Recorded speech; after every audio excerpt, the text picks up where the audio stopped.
Yeah, he was yeah. doing what it do. Doing what it do.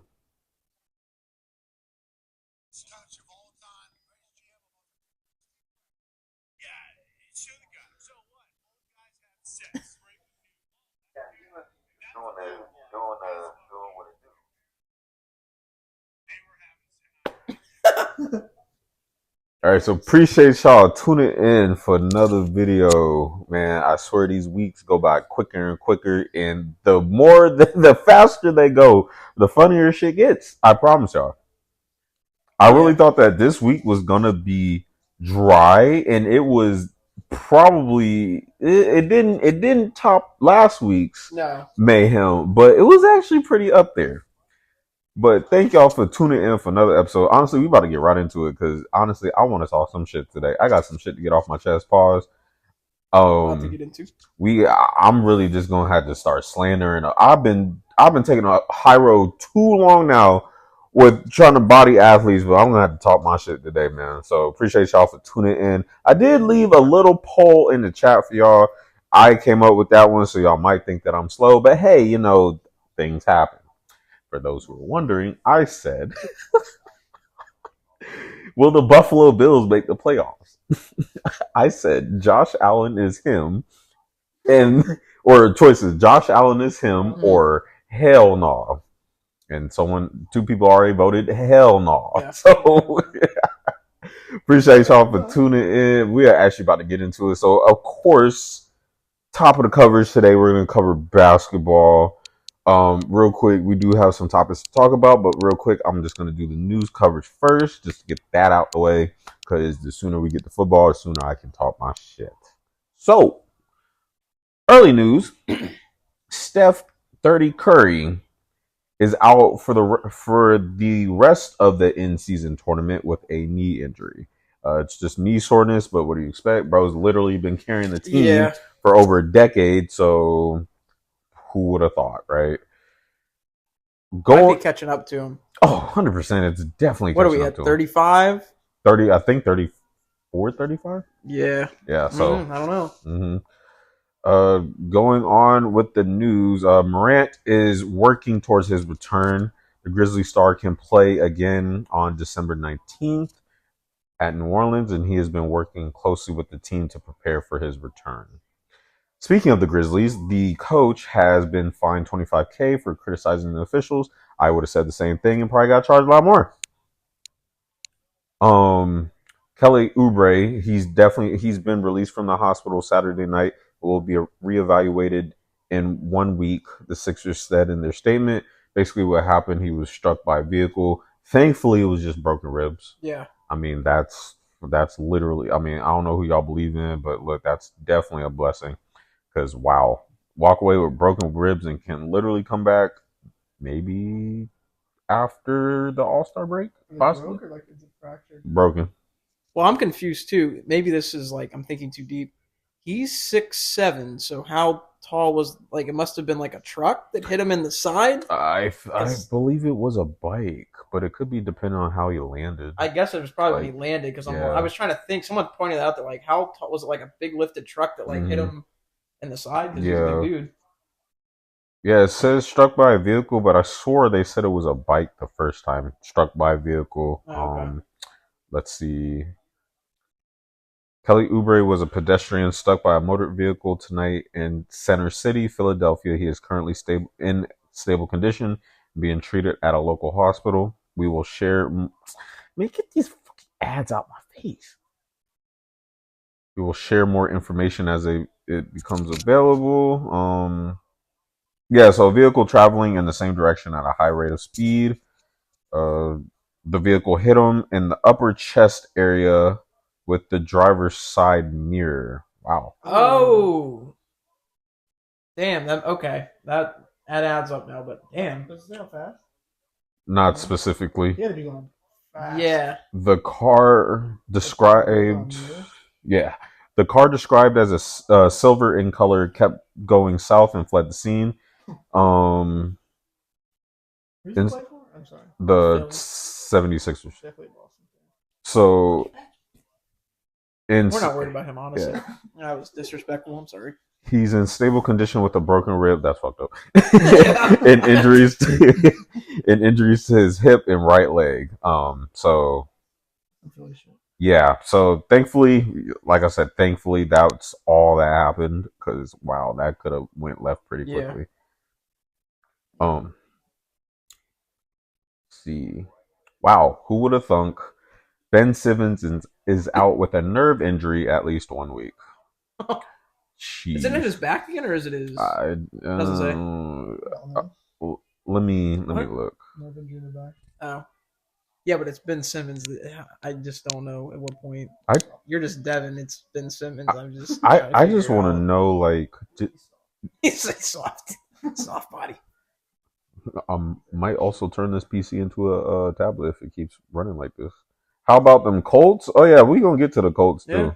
We're gonna get to the most boring Sunday night or Sunday morning game I've ever watched in my life. Oh my god! Like at this point, like I'm being too nice watching these games. Let's see. I guess I'll cover a few injuries. Blazers rookie Scoot Henderson will be out 2 to 3 weeks with an ankle injury. Right ankle revealed bone bruising in addition to a sprain. Good lord. Let's see. Hero will be out for 2 weeks with an ankle injury. Wow. Bro came back just to sit back out. Yeah, y'all. I'm just gonna have to start talking about shit, man. Because I'm at this point I'm tired. So, devastating news. Jamal Murray will be out 3 to 4 weeks with a hamstring injury. Yeah. The team will reportedly take a cautious approach to his recovery, which sucks. So now it's the Jokic show. I mean, they do have depth in that team, which is okay. So, Zion will be out against the Wolves for personal reasons. The nerve of you. It's the baby, I think, right? Isn't he having a baby? I believe so. Mm-hmm. Ugh, good lord. Speaking of Zion, I did watch something today.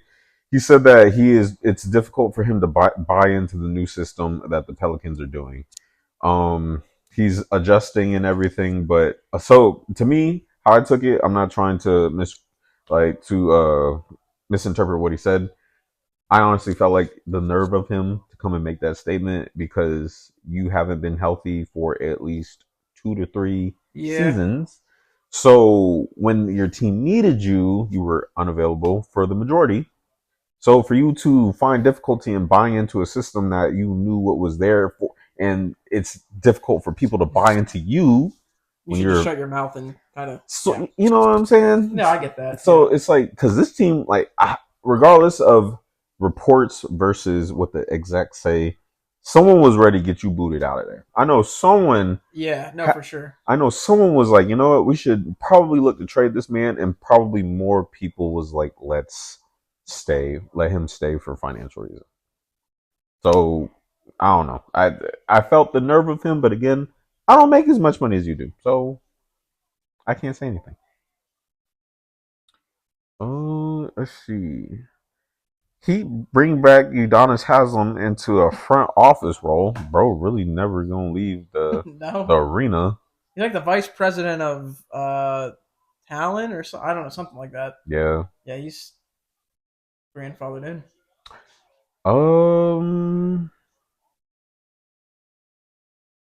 Okay, so actually, let's just get into it. Just a couple topics. LA. The Clippers. I saw today in a poll before I went to work. How soon should the Clippers just be honest and pull the plug on Harden? How are we giving them 20 games? Are we doing deadline? Did you see that Philadelphia, like, what did you call it, like a commenter? Yeah, the one. Bro, flame. Yeah. So bad. Yeah. You sent it to me. No stutter. Straight through. Mm-hmm. Straight through. He looked the cameraman right through in his soul too, and said that shit. Mm-hmm. Do I agree? Yeah. I agree, but at the same time, I don't know. Like, I guess I get tired of the slander after a while because it's just like it's deserved. Yeah, it's definitely deserved. After a while, I do get tired of hearing it because it's just like, all right, we do this every season. We dog on James. we not essentially take him for granted, but I mean he is a good player. But Yeah. he has shitted on every opportunity that he's had. Mm-hmm. 110%. Yep. Definitely not absolving him from anything that he's done. Um, I think they should either say, "Hey, we're gonna put you on the bench and put you with the second unit, or we're gonna have to move you elsewhere." Yeah. He's always gotten what he's wanted, and it's just never worked Right. anywhere. So He's also losing stock. Yeah. He needs Oh, to figure something out. bro, it's similar like the Carmelo Anthony situation. It's like Carmelo was still a good asset. He just refused to change his mindset. But we've seen it to where teams don't really need Harden because they're playing so well. Yeah. And then I think teams are probably going to pick him up just for his name eventually. Which they would have to, because it's like kind of like the Russ thing. I'm not discrediting Russ, but this stage of his career is obviously not the same. right. But they still pick him up because of the name value, and he still gives you productive minutes. But that commentator was correct because they've looked the other way with everything that he's done. He wants to go to the strip clubs. He has a reputation. That's fine. You want to stay out the night before a game? Yep. We're not going to say anything about you. We're not going to punish you. They've given him a lot of leeway. He had D'Antoni, didn't work there. He's done whatever he wanted to go play in Brooklyn with KD, and then it didn't work because it just fell apart. It's always been him.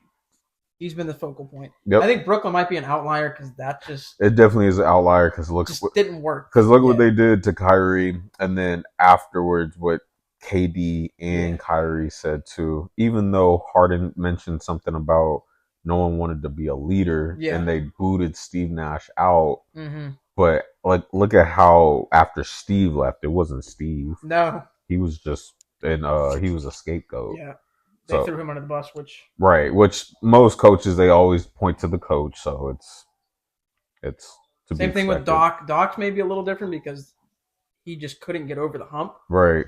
But look what Philly's doing. They're 8-1. I know. They have a crazy duo, and Maxey is Maxey. Well, he's finally unlocked because he doesn't have someone else there.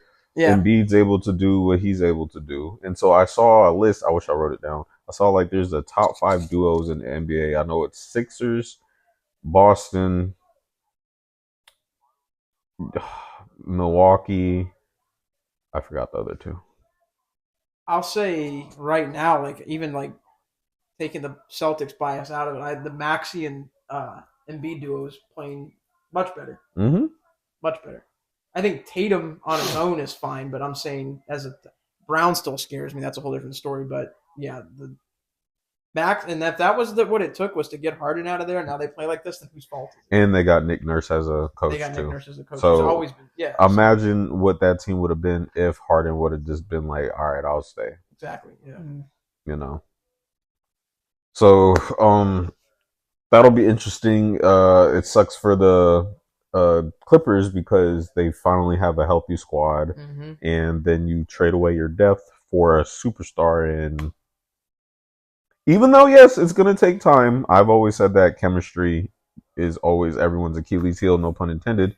But I mean, good lord, y'all are too many names. Fuck, exactly. It's just like that Lakers team with Nash and Howard Cole, yeah. They always look so good on paper. It's like, I don't know, this is a stupid comparison. It's like buying a Ferrari and then realizing you have to pay for it. Like you have the name and the name is cool, you can attach yourself to it, but also if it doesn't, yeah. Or Maserati basketball update. My nephew plays YMCA ball. Ooh. And got invited to play in the Amway Center. Oh shit! Oh yeah, bro got a whole hooper. Yeah. Oh yeah, he hooping. I wish I could go, but it's like only parents. But I'm trying to go. Hey yo, pops, record the footage and we upload it. Send it to my email. I don't know why I'm whispering. Y'all can hear me. Send it to the email. I think lastly, then let's cover the Jordan Poole comments of the Wizards. So, as we were saying before the show, I think we all owe Draymond an apology. Jordan Poole, in his report, in his statement, he said that he's happy to have his own team after the Warriors trade. his words specifically. Obviously, I wanted to be in a position to have my own team. Wow, this sounds like Kyrie Irving. With like a half of the Wow, talent. Jesus Christ. Yeah. And then if it did come, how would I go about that? Luckily, I'm able to do that so young after learning from some of the best. It's cool. It's a smooth transition. We're building everything from scratch, essentially building up a new foundation. Everything in Golden State was already established, so we kind of had to fit into the mold that they already have there. Okay. If y'all saw, I'm actually rubbing my hands right now thinking. Yeah. Oh no, just wait till we get into the football shit. I might turn this into a tablet. Might. So, all right. So, oh, freak. I'm sorry. Do I want Wendy's?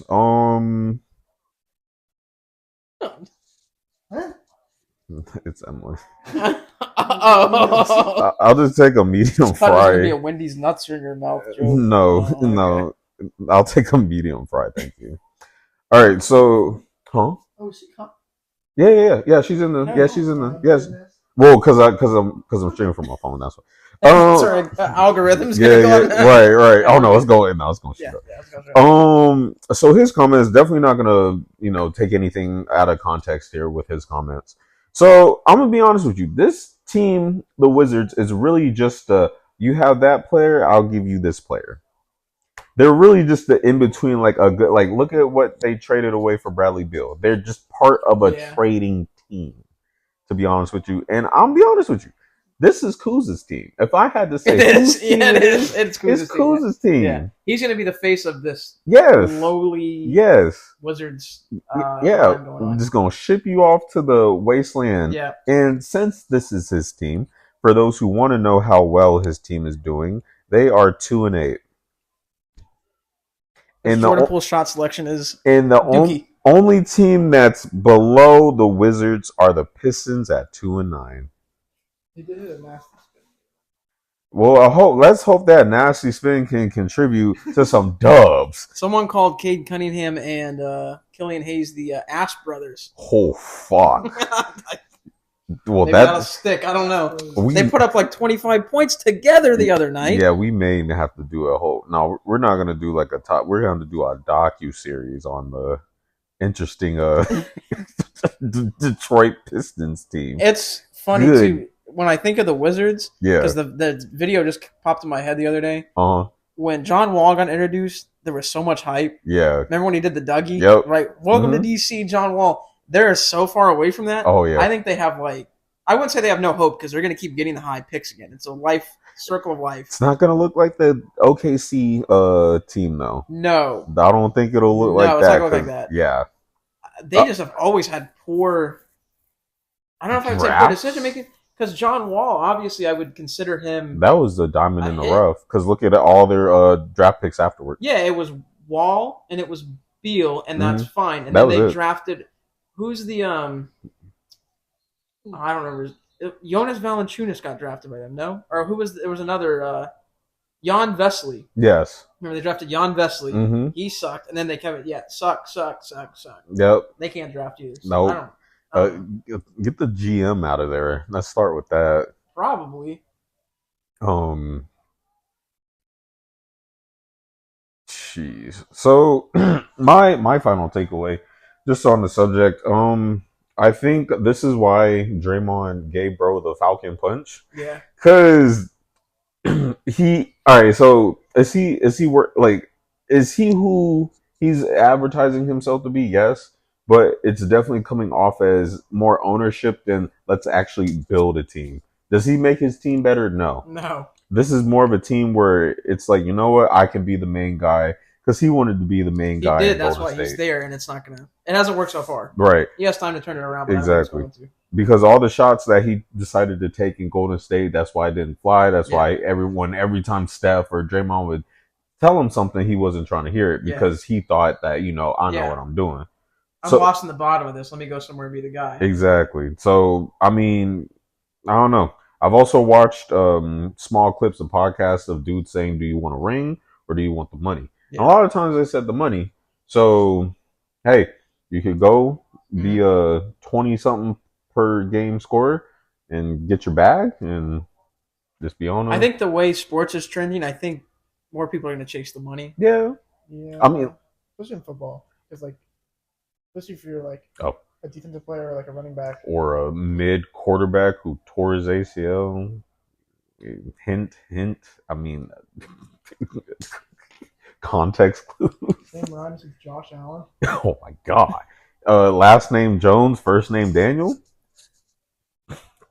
Last name. Just saying, but hey, yeah. So I think entitlement will be on the rise in the NBA. So I hate to say I told you so. Yeah.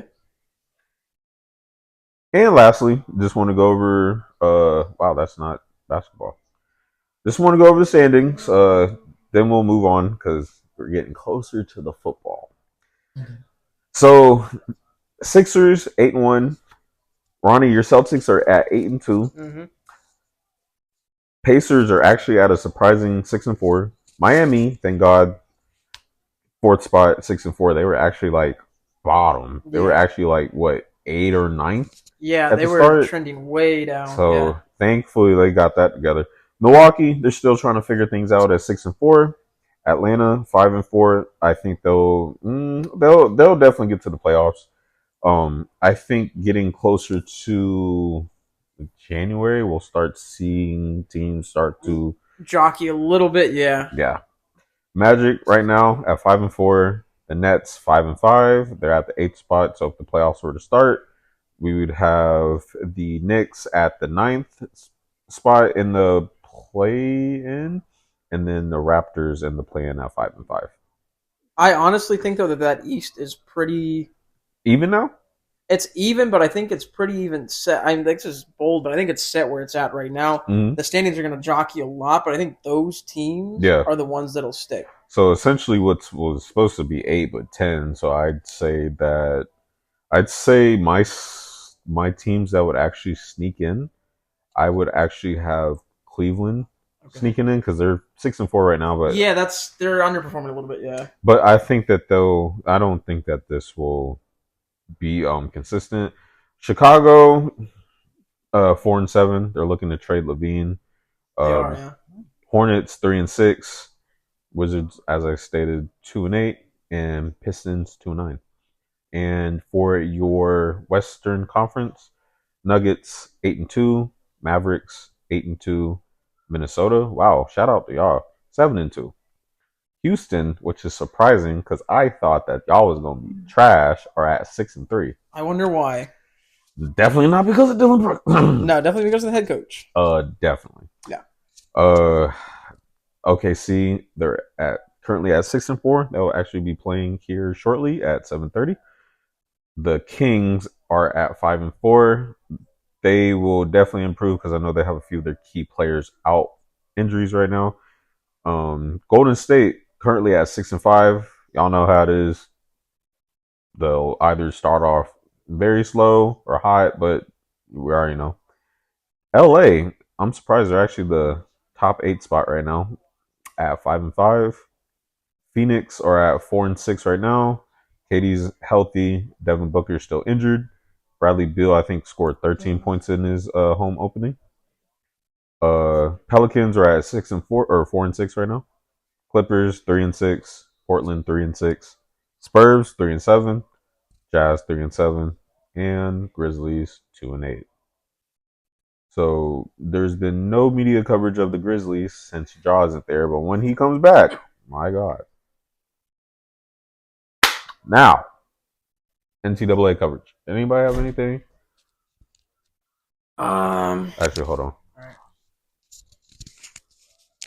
Doors locked.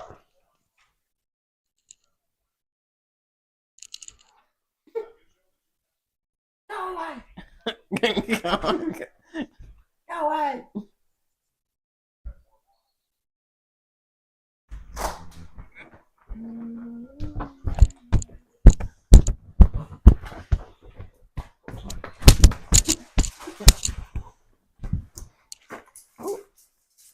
Thank you. Oh, hello.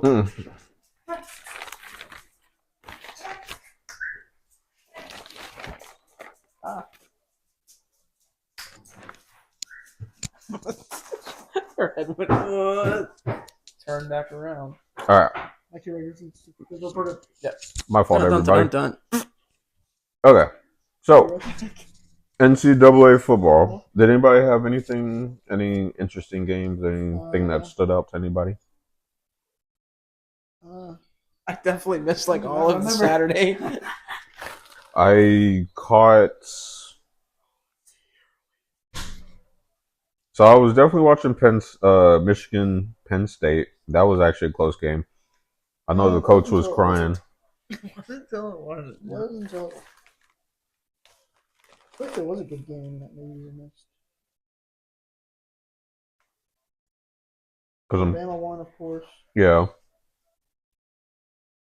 The Washington Utah game, that was actually pretty close. Oh, UCF blew out Oklahoma State. I mean, that was at home too. You guys had a really close game with LSU. Yes. Until it wasn't. Yeah. Oh, good God. Yeah. I didn't even catch the score. Well, it was. They ended 52-35. Yeah. I tried. It was really close. It was close, yeah. It was like touchdown, field goal. I missed that. I tried catching the Oregon USC game. I was too tired. I missed that one.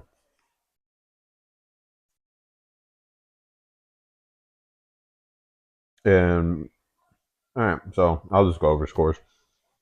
So Virginia played number 9 Louisville. Louisville won 31-24. Alabama defeated Kentucky 49-21. Michigan State defeated number 12 Penn State 24-15. Tulsa were lost by Tulane 24-22. Penn State's quarterback was looking like Daniel out there. Or not Daniel. That's crazy. Mac Jones out there. Ooh. Michael McCorkle? Good God. Oh, my God. It was not good. Colorado lost to Arizona 34-31. It is so crazy, that hype train. I think about it every week we talk about it. I know. That hype train was just wild. How everybody was just like riding their schmeat. And now, when was the last time anybody pulled up to a game? Number 23, Kansas State defeated Baylor 59-25. Number 11, Missouri defeated number 21, Tennessee. Number 5, Washington defeated number 16, Utah. Wow. I know they fell because they were definitely number 12 like a week ago. Utah's sneaky good. They've been weird, sneaky good all year. Definitely. Like they'll have a good game and then they'll have a bad game and then they'll have a good game. Sounds like a team I know. We won't talk about it. Maybe play at the professional level. Sounds like Probably. Oh yeah, you're right. My fault. We'll get to that later. Number 4, Florida State defeated Miami 27. Yeah, 27-20. UFC smacked the mess out of Oklahoma State. I know y'all not about to be ranked. I know y'all about to lose our rank. So that Miami game, they blew a call bad, and that's when I quit watching. That is tough. It was like a catch, like 100%. I think it was a catch. Might have been an interception or it's like a big play, and then like, they're like, no. I was like, nah. Big refs. Refs are shitty in NFL and college, I guess, this year. Yep. No, definitely. Number 10, Oregon State defeated Stanford. My fault. Yo, what's good, Miles? Miles, we are currently covering college football right now, so we're definitely gonna get into the NFL coverage here shortly. Number 1, Georgia defeated number 13, Mississippi.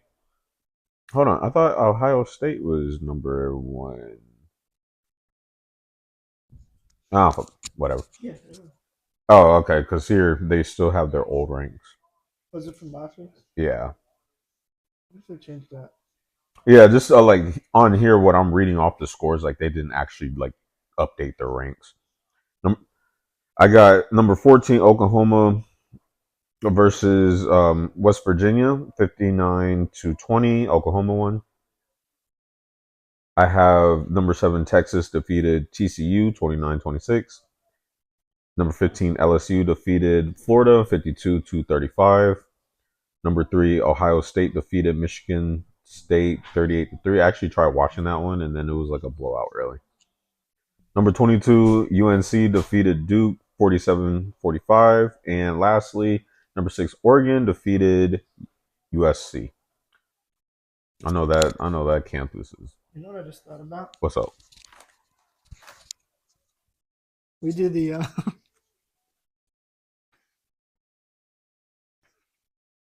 we did the Mr. yeah, it looked like what's that dude's name? Michael Buffer or whatever. Bruce Buffer, Michael Buffer. Michael Buffer? Ooh. Which one? Michael. This is what I look like right now. But oh yeah, there we go. Yeah. You know how you were just like reading all the scores for college? Yep. I just thought about March Madness. Basketball? Yeah. Oh dear God. That's gonna be so fun. Look at his eyes. We're gonna have a setup. He said that's for like 30 minutes. That's gonna be fun. Your eyes got so big, dude. No, I'm gonna have that jump pulled up on the other screen, and y'all gonna see that because y'all got me messed up. Yeah, I'm not gonna be here for half an hour just reading off scores. Villanova beats. That is crazy. University. Oh, nope. I know. Yeah, I don't. We can't do that now. I'm reading that jump. I have no idea. I thought you were just so excited about March Madness. No. The entire bracket of reading off. We don't have to do that. Hell no. Let's be, yeah. I'm going to have a point and click. I'm like, all right, y'all see, all right, read off these scores. Whatever game y'all like, we can talk about it. Pause to read the scores. Right. We're moving on. Okay, next. For real. The slideshow. St. Joseph St. Vincent McMary's the third defeated. Y'all better just ESPN them scores. Yeah, Villanova lost though to some 10 or whatever. I don't know. In updating news with Michigan, Big Ten suspended Harbaugh for 3 games. No, 6. I thought the rest 3. of the year. How many games are left? 3 or 4, I think. 3 games. And probably the rest of the year. I was like, bro, I swear, we're on week 12 right now. More than 3. No, we're on week 12 right now. He wasn't on the field last week. Yeah. They still won. Yeah. So it doesn't sound like matters. It wasn't a Jim Harbaugh game, but I mean, a dub. Jim Harbaugh game. A dub is a dub. Is Conor McGregor fighting in UFC 300? Probably. I think that's what they're aiming for right now. Do I think he will? Probably not. Is he still in tip-top condition to fight? Yeah. Oh, yeah. He's down. Roids. I guess they just got rid of him. Allegedly. USADA's gone. USADA. Accusations. You can't tell me he's not on roids. Allegedly. We have no claim to that. We have no information. We have no proof. He's just spewing false. We do not like to spew false information on 4th and 0. We apologize about that. We're moving on. Thank God, because I ain't. No. Well, someone asked about will Conor McGregor be at UCF? Yeah. Well, then we can make the statement that they're gonna do the Sphere next year, which is gonna be sick.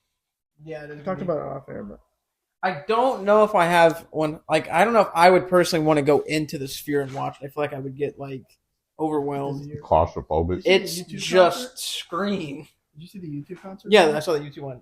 Oh, yeah, my head would hurt. I feel like, especially if it's super loud and it's packed, and I don't know. Yeah. And I'm looking up. I'm like, where's the sky? It's not even just like a dome. It's just screen.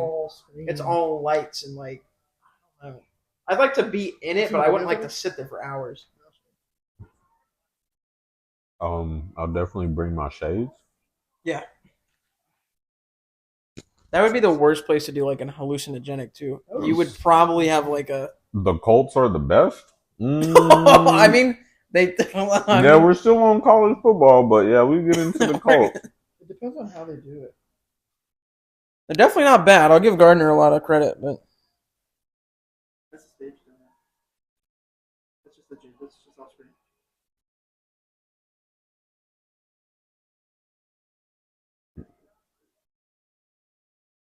So the Simpsons were right. They're gonna do a UFC. Mm. It depends on how they do it. I feel like they could do it really good and they could do it really shit. So my question is, during the fights, is it just like bright light on the screens, or are they pictures? I wonder if they would do like significant strikes, takedowns. You could do that. I mean, there's a way to do it where you could have different like different. What do you call it? One side of it could have like the actual fight, like a video of it. The other side could have the significant strike stats. And then they could do like how like football do it, where they'll have like the dudes that pose. It's like a live video, and they could do that for the fighters. Yeah, they can make it right, but if they don't make it right, then it's not going very good. Just like a regular fight, just black out all the screens. Yeah, and I mean, they're gonna put up numbers with that. There's gonna be a lot of people that are gonna travel. Who's your best friend? Do you love Chet? You love Chet. He got bodied by Lemon. Try to eat more than 2,000 calories a day. Challenge impossible. Both of them. Look at the arm size. I hate Chet, dude. Why do you hate? Why is this? I don't know. I just don't like. Look at his face. It's just him and his name, dude. Chet. Oh my god! All right.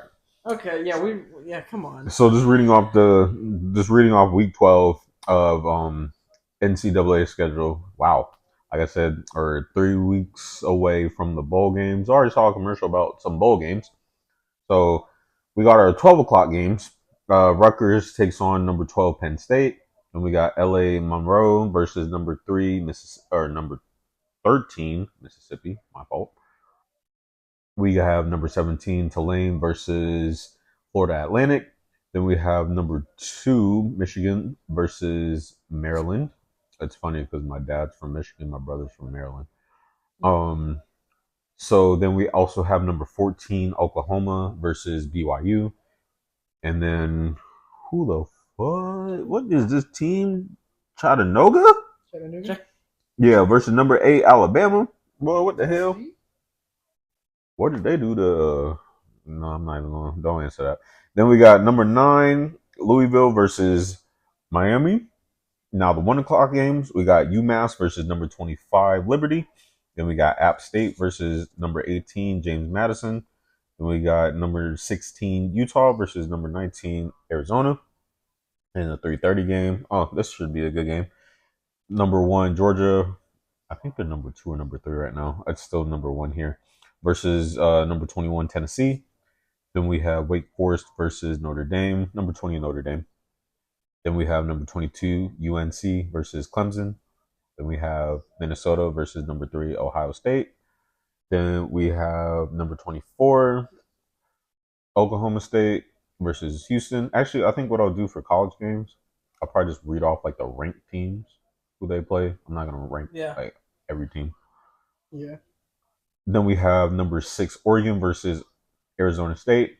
Then we have North Alabama versus number 4 Florida State. Then we have number 23 Kansas State versus Kansas. Oh, it should be a good game. Who knows? Ronnie, your team is taking on number 11 Missouri. Is this going to be a close game or? I don't know. It's close until it's not. I don't know. I have no idea the rest of it.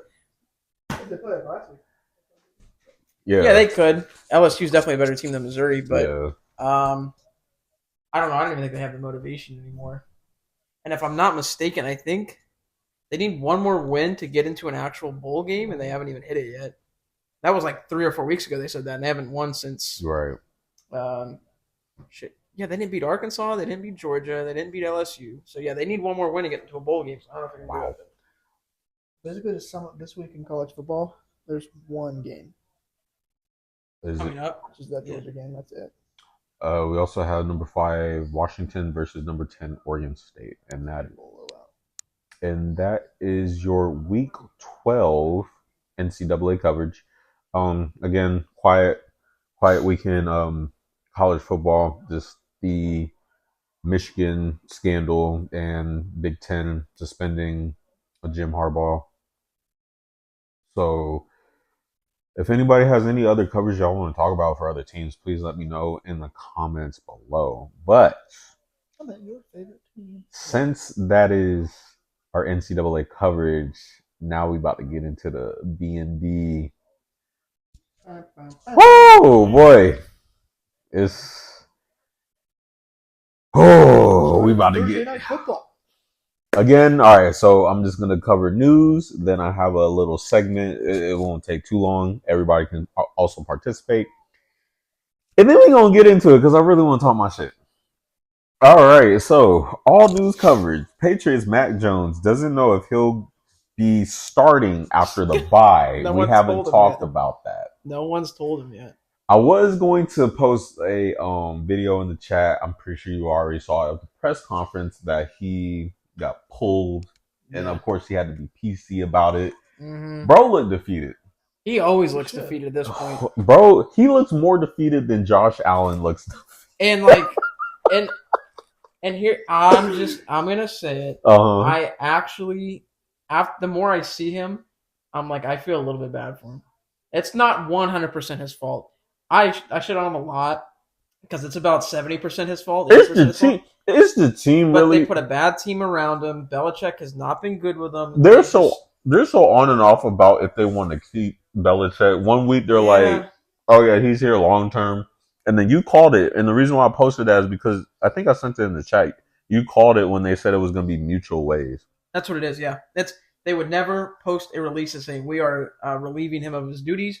Bill and the Patriots organization have amicably agreed to move on, and then he's going to go coach somewhere else. Yeah, because he wants to hit the all-time record. He's like 19 wins away, so you could probably get in a good team 2-3 seasons, and that would end him, and then he would retire at the end of the year. But yeah, I feel a little bit bad for Mac because, like I said, they haven't handled it well. Then Zappy's press conference, he said, "If I said what I wanted to say, I can't say what I want to say." And we're like, "What does that mean?"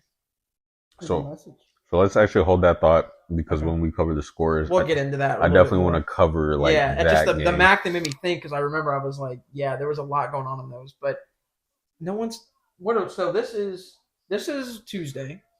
They have a bye week, so there's a little bit more time, but it's a little telling that they haven't just like put their arm around them like, no, we're gonna get you back. You just had a bad game. Yeah, I don't know. So we'll definitely cover that because that last sequence, definitely want to cover that last sequence of the game. Yeah. We also covered this before the show. Raiders claim cornerback Jack Jones off of waivers from the Patriots. For those who don't know, Jack Jones was the one who brought in dual wielding pistols. It wasn't pistols, but bro was trying to protect himself from the ops at Logan Airport in Boston. Let me tell you, not a unsafe place. His word specifically, because we did cover that.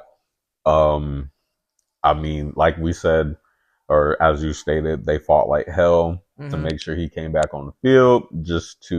They protected him a lot. Last year he was very good. He was a 4th round pick, so there's not a large loss here. Yeah, but it is a little frustrating because there's talent, and you could have definitely used him. There's only so much you can do. They gave him chances, and this was his kind of make or break. This Germany week, they wanted to take him overseas, see how he did. He didn't live up to their standards, so they moved on. On the flip side, him going to Las Vegas is a very good spot for him. Right. They're in contention. They're kind of have a new life now with Antonio Pierce. Antonio Pierce coached him in high school and college, so there's familiarity. Right. Only bad thing, no one's brought this up, he is from California, and he has gotten into a lot of trouble in California. When he was at USC, he got kicked. So it's the same thing with Hernandez. I'm not saying that was a big jump, but Hernandez ended up in New England. He's from Connecticut, so he had a lot of his boys that he grew up around that had that bad influence. So could end bad, but he was obviously worth taking a flyer, so I think he'll do good there. Right. Other news, as just actually happened earlier today, Bills fire offensive coordinator Ken Dorsey. Joe Brady will take over as interim OC. As we stated before the show, I think they fired the wrong coach. I do think so as well. The stat came across the screen, I think, right before we started. Yeah. 3rd in points per game since Ken Dorsey was hired. Yep. His play calling is a little unimaginative. I watched some of his stuff. I'm like, you kind of have Stephon Diggs and Gabe Davis and James Cook. There's more you could do. I think it's because it's centered around, I think you call it like a hemoglobic. Like it centers around one thing. I think that's because they center around Stephon Diggs. It could, instead of just kind of involving the whole offense. I've been getting frustrated, and I have no skin in the game with Buffalo. James Cook is not being utilized nearly enough. Nope, because and when he's on the field, you've said this before, I think, right? Have you said that? He's on my fantasy team. Oh, he's in your fantasy team. I'm pretty sure you've said that too. They don't utilize him at all, and he's had a good year. Mm-hmm. No. Same thing with Dawson Knox. I think Dawson Knox, like if used properly, top 10 tight end. Yeah. Don't use him at all. And now they have Dalton Kincaid, who had that good game against Tampa. Mm-hmm. He hasn't really been used the last couple weeks. I don't know. Maybe it was time for a change, but if nothing turns around here, then you know. Whose fault it is. How many teams have a good number 2 wide receiver and you don't use them at all? Well, you guys. I think last couple weeks. So I say the only thing with us is because if you look at last year, like Devontae Smith opened things up for AJ Brown, even though AJ Brown is a good one-on-one wide receiver. Yeah, he can get himself open, but he had even extra. Because before you could like both of them were left on an island. You didn't really see a lot of teams doubling. So I see a lot of teams doubling Devontae more, but then also our OC with play calling. So that's just me. But again, he's gotten a mix in. Last game, I think the game before, he's gotten a decent amount of yards. I think the only team that does it, I can't say perfectly because they've had their faults, but I think Cincinnati does it pretty much better than anyone else. Definitely, they involve everybody, and then even Tyler Boyd gets in as the third. But. Yeah.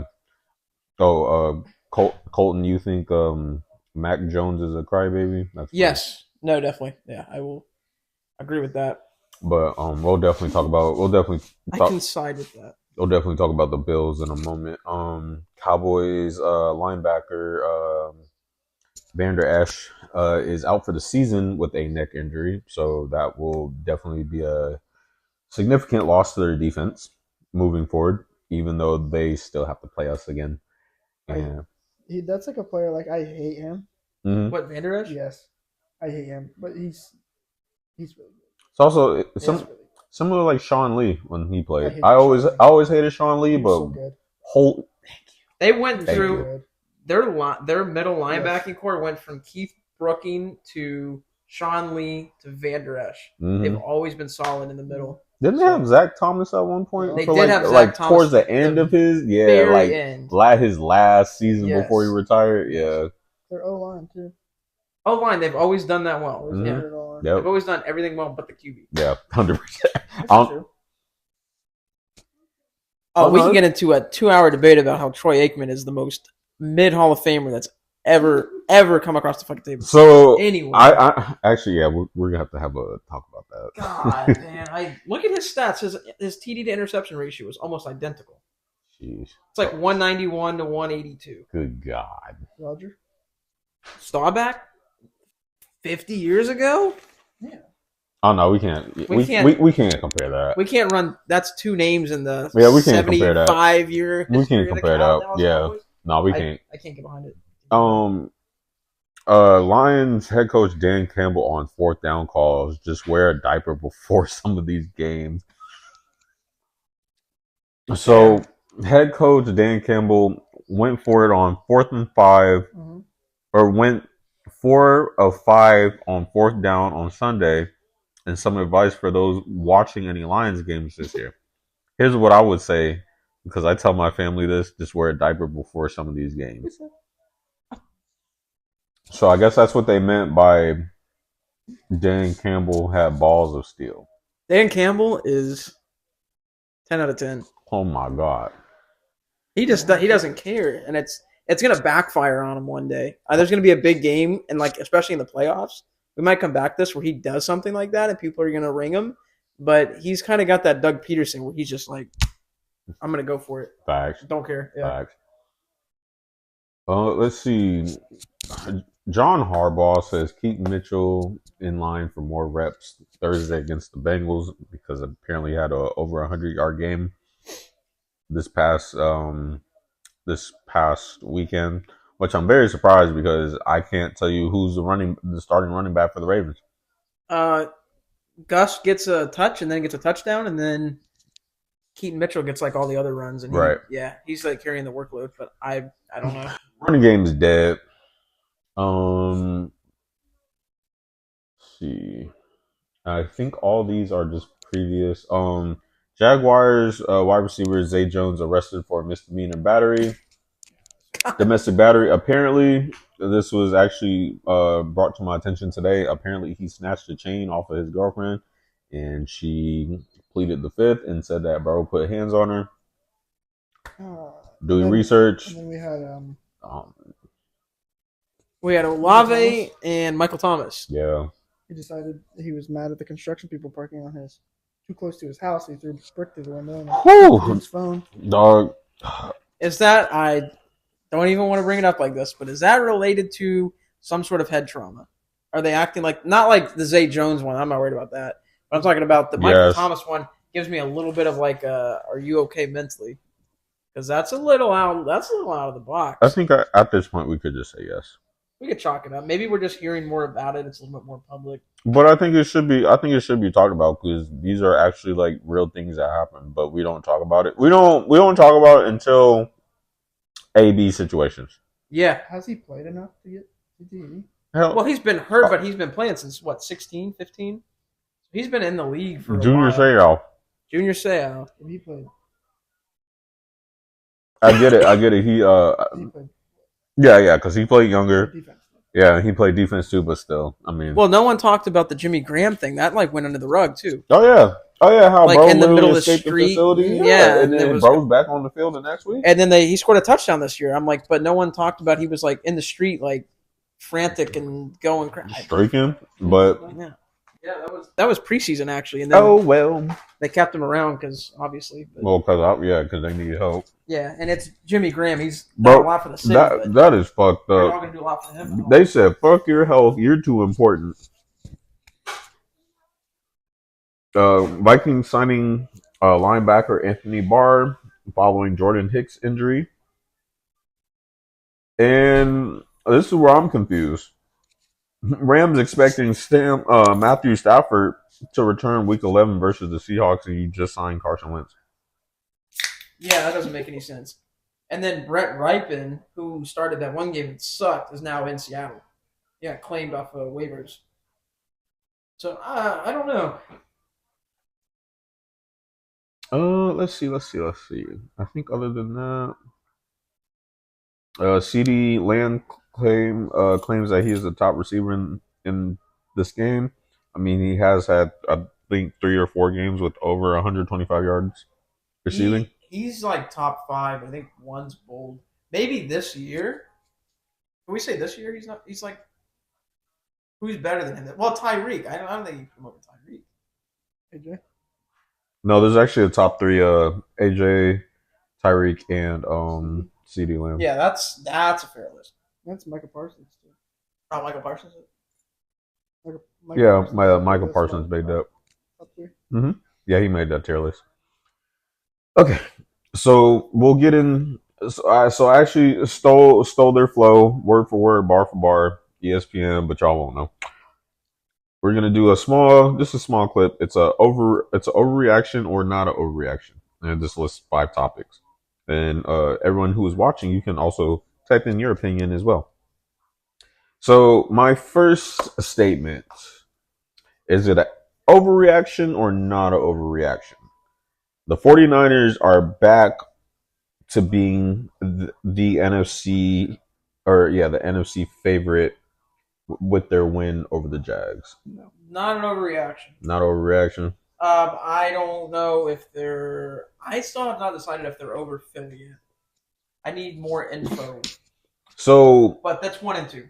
So I think it's an overreaction. So we're week 10. We only got what 8 weeks left. 8, yeah. So I think, and I'm not saying you because I also do it too. Yeah. I think we also start to come up with a definitive answer. You know what the problem is like this whole year has given me nothing. Right, because it's so inconsistent. So this has been like probably the most inconsistent year I can the last couple of years. Definitely, there's not a clear cut because if I had to pick, if someone was like, you got to pick an NFC favorite right now, I'm going to pick the Eagles. They're just winning the games they're supposed to, and they're beating good teams. Right, even though they're playing inconsistent. But I will say that it's just the inconsistency that's just like on my nerves. But I know what you mean. I'm a little sketched out though for you guys about a fully healthy 49ers team firing on all cylinders, and Chase Young's added a lot already to that line.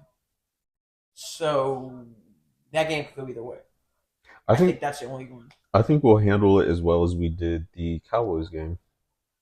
Okay, neck and neck. I mean, that was the same kind of setup. Because even though they did get after the quarterback, they will like. I'll be biased if I said that they wouldn't get defensive pressure. They will, like the Cowboys did, because they just have that good of a defense. But I think tit for tat, I would have to say that I think it will go as well as the Cowboys game, defensively and offensively for both teams. Yeah, that's fair. So, do I think it's a overreaction? I don't think it's an overreaction. I picked not an overreaction. Obviously, they have the best team in the NFC.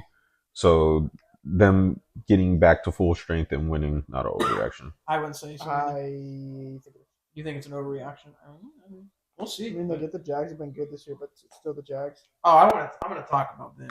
Oh yeah, they're gonna get some limelight. Oh yeah. Oh yeah, we about to cook. Yeah, we about to cook. Yeah, we definitely about to cook. Second one. All 4 AFC North teams will reach the playoffs. Overreaction or not an overreaction? I'm terrible with fucking divisions. Bengals, Steelers, Ravens. Who am I missing? Browns. I was looking at you and I was like, wait, no. I need you to tag me in. It was just funny how that was the last team, bro. Couldn't remember. I couldn't, yeah. They kind of just float. Shit! No, it's funny. Yeah. So that division. So they're all over 500 right now. Just to give you a record. Ooh, freak! Hold up. Like the only one that's kind of up in the air is maybe the Steelers. They're overachieving right now. Oh, I don't care what anyone says. 100%. That offense is not. Even Tomlin knows it. Tomlin's aware. The offense is not good. That offense is. How are they getting by? That defense is legitimate. It's a legitimate defense. The defense is the only reason why they're at the record that they're at. Because this offense is not doing them any favors right now.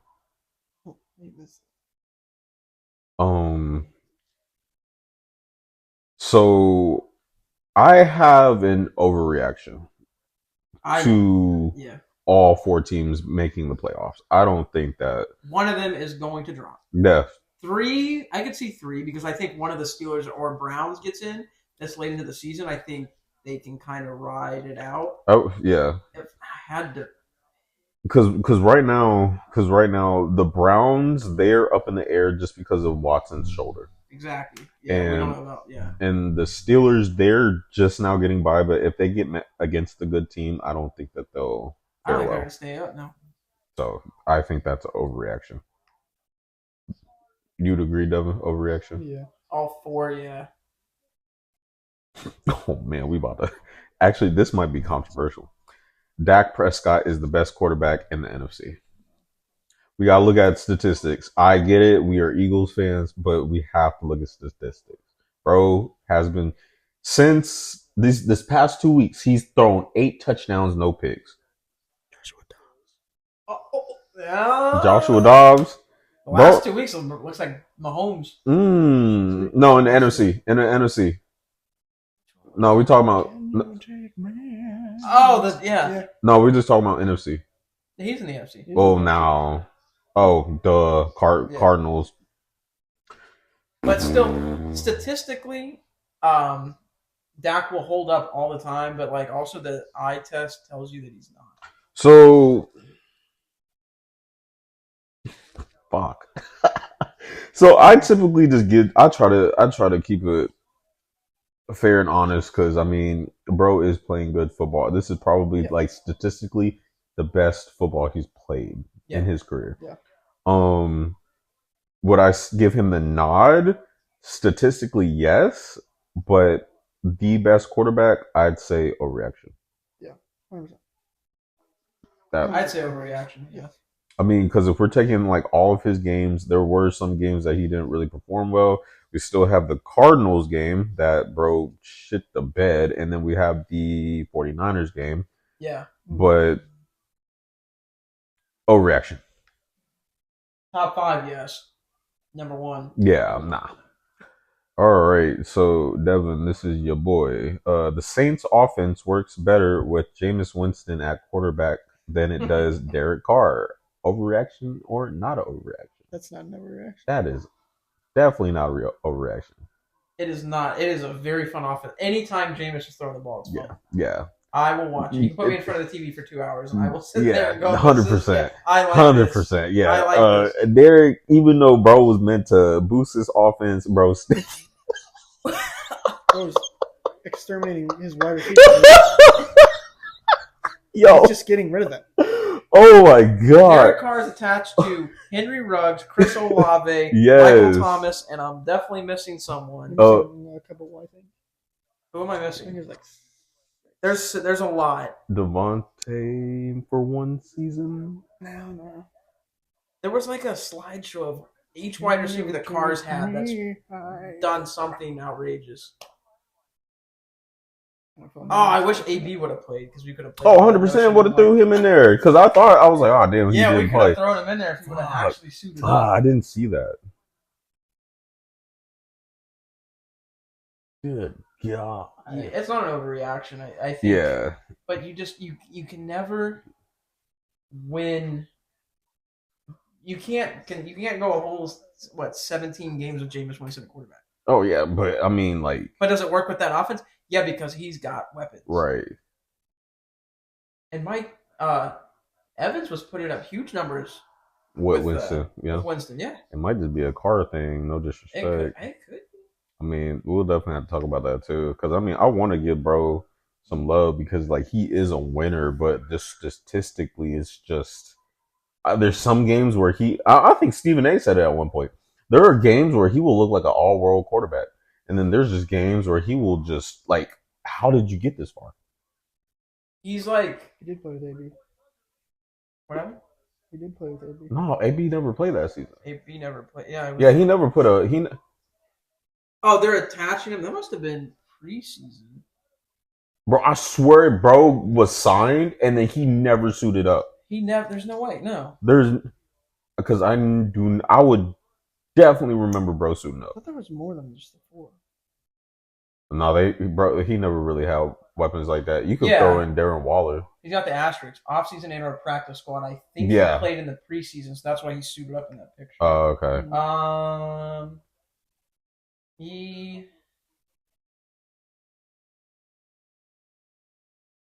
Where's he at? Okay, so he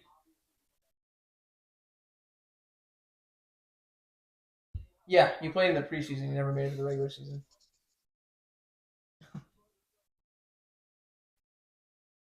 I forgot he called the GM a crack. Oh, yeah. Yeah, bro was unhinged. That's when it started. Yep. What did you look up? Bro, it's just his Wikipedia. It's like... That's on the Wikipedia? Yeah. And quotations called Mike Mayock a cracker. Oh, yeah, I remember that. Yeah. It was also reported Brown threatened to hit Mayock and had to be held back by several teams, including linebacker Vontaze Burfict. I forgot they played together. Yeah, bro was about to spaz on him. Yeah, I remember that. That was a whole saga. And lastly, I think this will actually be a good conversation.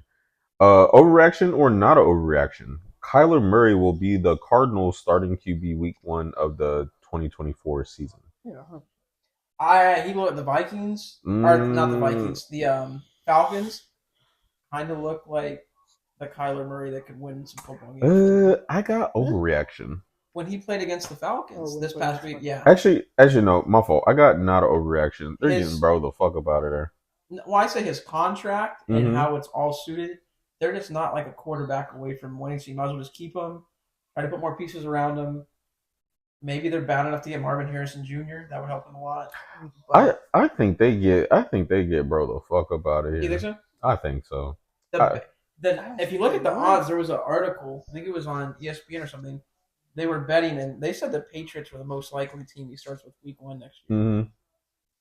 I don't see that. Strange jump, but if they got rid of Belichick, I could see them wanting to get a mobile quarterback on. Seeing how things are going, I probably would say like that probably would happen. They could, yeah. But do I see bro with the Cardinals next season? Hell no. I think that there's too much turmoil.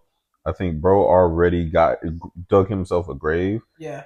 But so here's the question. Oh, no one else will want to take on this contract. My fault. Go ahead. Well, that too, but what is their asking price? Because I feel like it would be a first-round pick. It definitely. Would be maybe a couple twos. They would mix to mix it in. Is someone willing to pay that? Hell no. ACL? I don't think so. I think he stays stationary. Unless you want to finesse the Titans again. Yeah. Do they got any more capital to be finessed off of?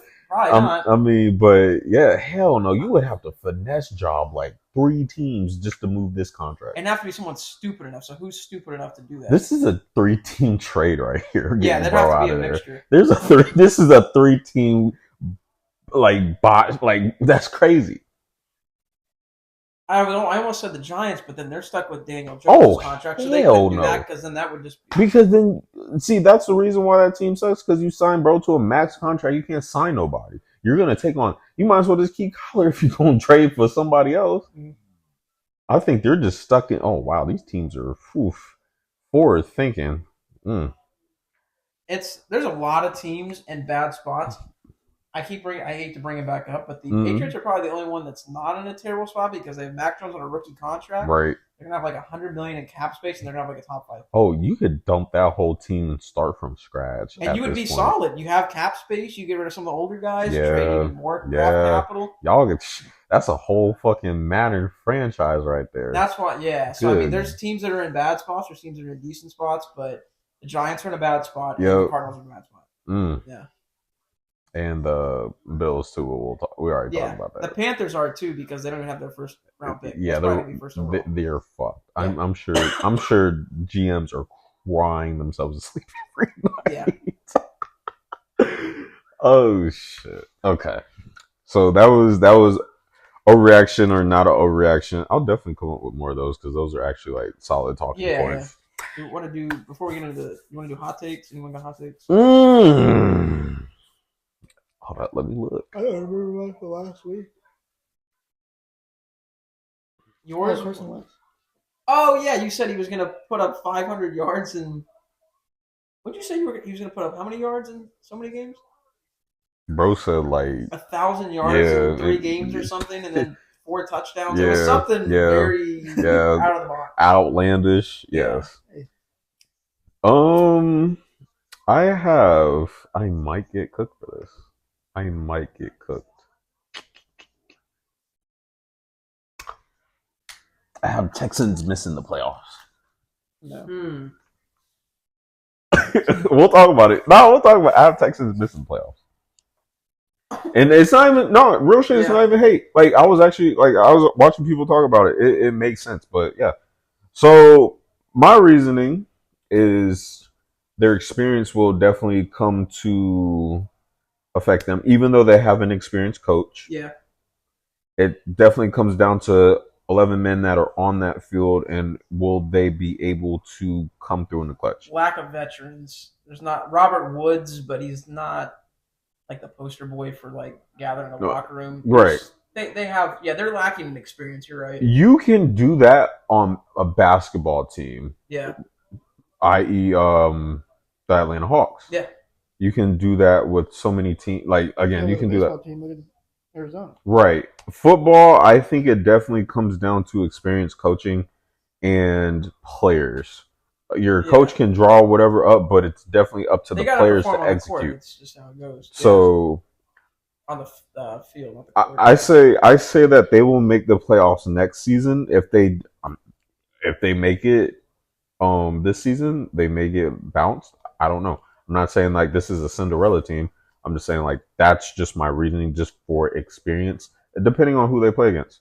But since they did body the fuck out of well, they didn't body, they actually played very well against the Bengals. That's why it's like, oh, why would I come up with such bullshit? So my DMs are open if y'all want to hate. I get that. I already get enough hate mail on PlayStation, so I'm okay. That's my hot take. Should I rattle mine off? Sure. He about to say Philly about to miss the playoffs. I'm about to be sick. Everyone is going to quit. No, I was gonna do the hot take of Sean McDermott's gonna get fired at the end of the year. That goes along with them missing the playoffs, which was the first hot take I had. So I'm not gonna say that. Yeah. I'm going to piggyback off of your Texans claim, and I'm gonna tell you who the MVP of the NFL is gonna be. CJ Stroud. 100%. Yeah, 100%. Not super hot take. Yeah. Statistically, best quarterback in the NFL. Right. Statistically, he doesn't turn the ball over. He has 2 interceptions the whole year. Touchdown ratio is wild right now. If Mahomes wins it, or if one of these dudes is throwing 9 or 10 picks, get out of here. That dude has elevated a team that had the 2nd overall pick last year, and now they're in the playoff contention. And they might make the playoffs. If they make the playoffs, I think he will definitely win MVP. Definitely. If they don't, he might have to sit it out another year or two. He definitely will win Rookie of the Year, and it sucks that Anthony Richardson is out, but if bro was still playing... Excited. We would have some exciting We games. would know that, like, we would say that CJ is the clear-cut winner, but everybody would say that Richardson is one up above. I just look at the statistics. He's doing this That's just me. He's doing this with Nico Collins, Tank Dell, who's a very good rookie receiver. He got some speed, wide receiver. Like they have like a fast, like they do have a fast-paced offense. They just don't play fast. They don't, yeah, and I think that just comes with experience, like you said. I think they'll kind of transition into that. But I 100% believe he's going to win MVP. Definitely. I don't see another player right now in the league that has elevated his team from being how bad they could be to where they are. And that's what the most valuable player award is. That's what Derek Carr was supposed to do. That's what Derek Carr was supposed to do. And he didn't do 80% of that. Or Bryce Young, no disrespect. No, he's definitely not. He's going to... What is the terminology? I don't know. It's like the kid that takes the AP classes and the kid that takes the normal classes trying to get to college. Yeah, he's just going to have to take a few more extra years to get... Definitely. Yeah, he just wasn't blessed with a perfect position like CJ is. But MVP. Okay. Here you go, Devin. Take the mic. Looks like you're doing something there. Does it? What? I don't know if anybody said this, but I think Minnesota will make the playoffs. I did. Did you say they're going to make the playoffs? I did. I said Josh Dobbs is going to take the wild card break. And I think they're going to be a problem. Okay, we can. Oh fuck! With Justin Jefferson back? Oh shit! They're doing this right now. Al JJ. Wow. I think they're going to be an issue. Good, yeah. And Josh Dobbs is so smart. There was that video of Kevin O'Connell. He's like, "Do you want me to read the playback to you?" And Josh like shook it off. And he's like, "I'm gonna do it anyway," because he didn't think he had it, and then he took off for like a 30-yard run touchdown. Bro got that LeBron shit where he could just replay. Someone called him the. What was it? The Pastronaut or something? Yeah, was that what it was? Yeah. I like that. Yeah. I've seen something. It was like, there's a Disney movie being made right now, and it's like starring Joshua Dobbs. The Minnesota Vikings make it to the Super Bowl. He has a chance to go to Mars. And then as they're lifting off, he says, "Houston, we have a problem. I need to be in Las Vegas," or something like that. Oh, my God. And he comes into the stadium with the astronaut outfit. Oh, God. Let me see if I can find it. I'm eating that up. Dude, if I had to pick a team, obviously the Patriots are out. Like deep into the playoffs, I want to see Josh Dobbs. Definitely. This is Josh Dobbs is currently living as the protagonist of a Disney Channel original movie called The Pastronaut. That will end with him singing about having to choose between playing in the Super Bowl or going to Mars. The entire state of Minnesota gives him a tearful goodbye and says, "Go live your dream." And then right as he's about to lift off, he tunes into the Vikings in the Super Bowl and says, "Houston, chart a course for Las Vegas." Oh my gosh. And he has the... What I'm Josh Dobbs. You're watching Disney Channel. Oh my god. We need that? Ayo, Disney? He was out here. He posted a picture at the VAB. Fuck. Had to be a while ago. Oh, must have. Oh my god, Josh Dobbs. I'm gonna read off our Week 10 predictions, and then we'll get into the scores. So, Panthers Bears. The Bears won. Hold on. I'll just wait for y'all. What? Do you want to go in a circle for if we were right or wrong? For each game. Yeah, I'll read off the game, and then I'll say who won, and I'll see if y'all got your. Okay. All right, so Panthers Bears, our Thursday night matchup. Bears. The Browns Ravens game. The Browns won. I took the Ravens. You took the. I took the Browns. I took the Browns. I can't believe we both did that. I forgot. Packers Steelers game. The Steelers won. I took the Steelers. I also took the Steelers. All right, we all took the Steelers. All right, 3 for 4 right now. All right, so 49ers Jags. As we know, 49ers won. 49ers Jags? No, Steelers Packers? Yeah. Steelers. Okay. 49ers Jags. I took the 49ers. Mm-hmm. 49ers. Yep. You took the Jags. Yeah, you went with the home team. Yeah, that's tough. Saints Vikings. As we know, Vikings won. I went with the Vikings. I also went with the Vikings. I did as well. Yep. Damn, hold on. Oh, fuck. I lost this one. This got sketchy 2 times in a row. I definitely missed. Lions Chargers. I said that game was going to be a very good game, and it went the distance. It's all messed up. Lions won. I picked the Lions. I picked the Lions? Oh, let's go. Let's go. Yeah, I had the Lions. Yeah. Okay, I only missed one. All right, let's go. All right, hold on. Oops, I skipped games. That's why That's what. Yeah, my fault. My fault. Go back to the Giants Cowboys. We didn't hit that. Oh, my. You want me to go to Giants Cowboys? Yeah, that was 4th or 5th. Okay. Cowboys Giants, as we know, Cowboys. Cowboys, right? Yeah, we all picked. Yeah. Okay, you took the Giants. Oh yeah, I forgot. Yeah, yeah, definitely. Yeah. And then we had after we did the Vikings game, right? Yes. And then we needed to do Cincy. Texans Bengals. So Texans Bengals. I took the. Who did I take? I took the Bengals. I did too. Did you Fuck. take the Bengals? Yeah, You took the Texans? Yeah. Fuck. Okay. Titans Bucks. I took the Bucks, and the Bucks won that game 20-6. Took the Titans. I took the Titans as well. Hey, let's go. 49ers Cardinals. Cardinals won by 2. Falcons. I'm sorry, Falcons yeah. Cardinals. Falcons won by 2. I'm sorry, Cardinals won by 2. Wrong bird. I took the Falcons. I also took the Falcons. I took the Cardinals because when I heard Kyler Murray was coming back, I said, "Well, that's." Oh yeah, totally. Yeah. I was still hating. I should have took the home team. I'm stupid. All right. Commanders Seahawks. Seahawks won by a field goal. I took the Commanders. Took Seattle. Yep. The one time I stay in the NFC East. The most boring Monday night game I've ever watched. Or I'm sorry, Sunday night game. Mm-hmm. Jets Raiders. Raiders won by 4. I took the Jets. And Raiders won. Yeah.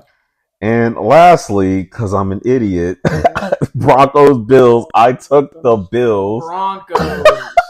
Did you take the Broncos? No, I took the Bills. You guys both. Damn.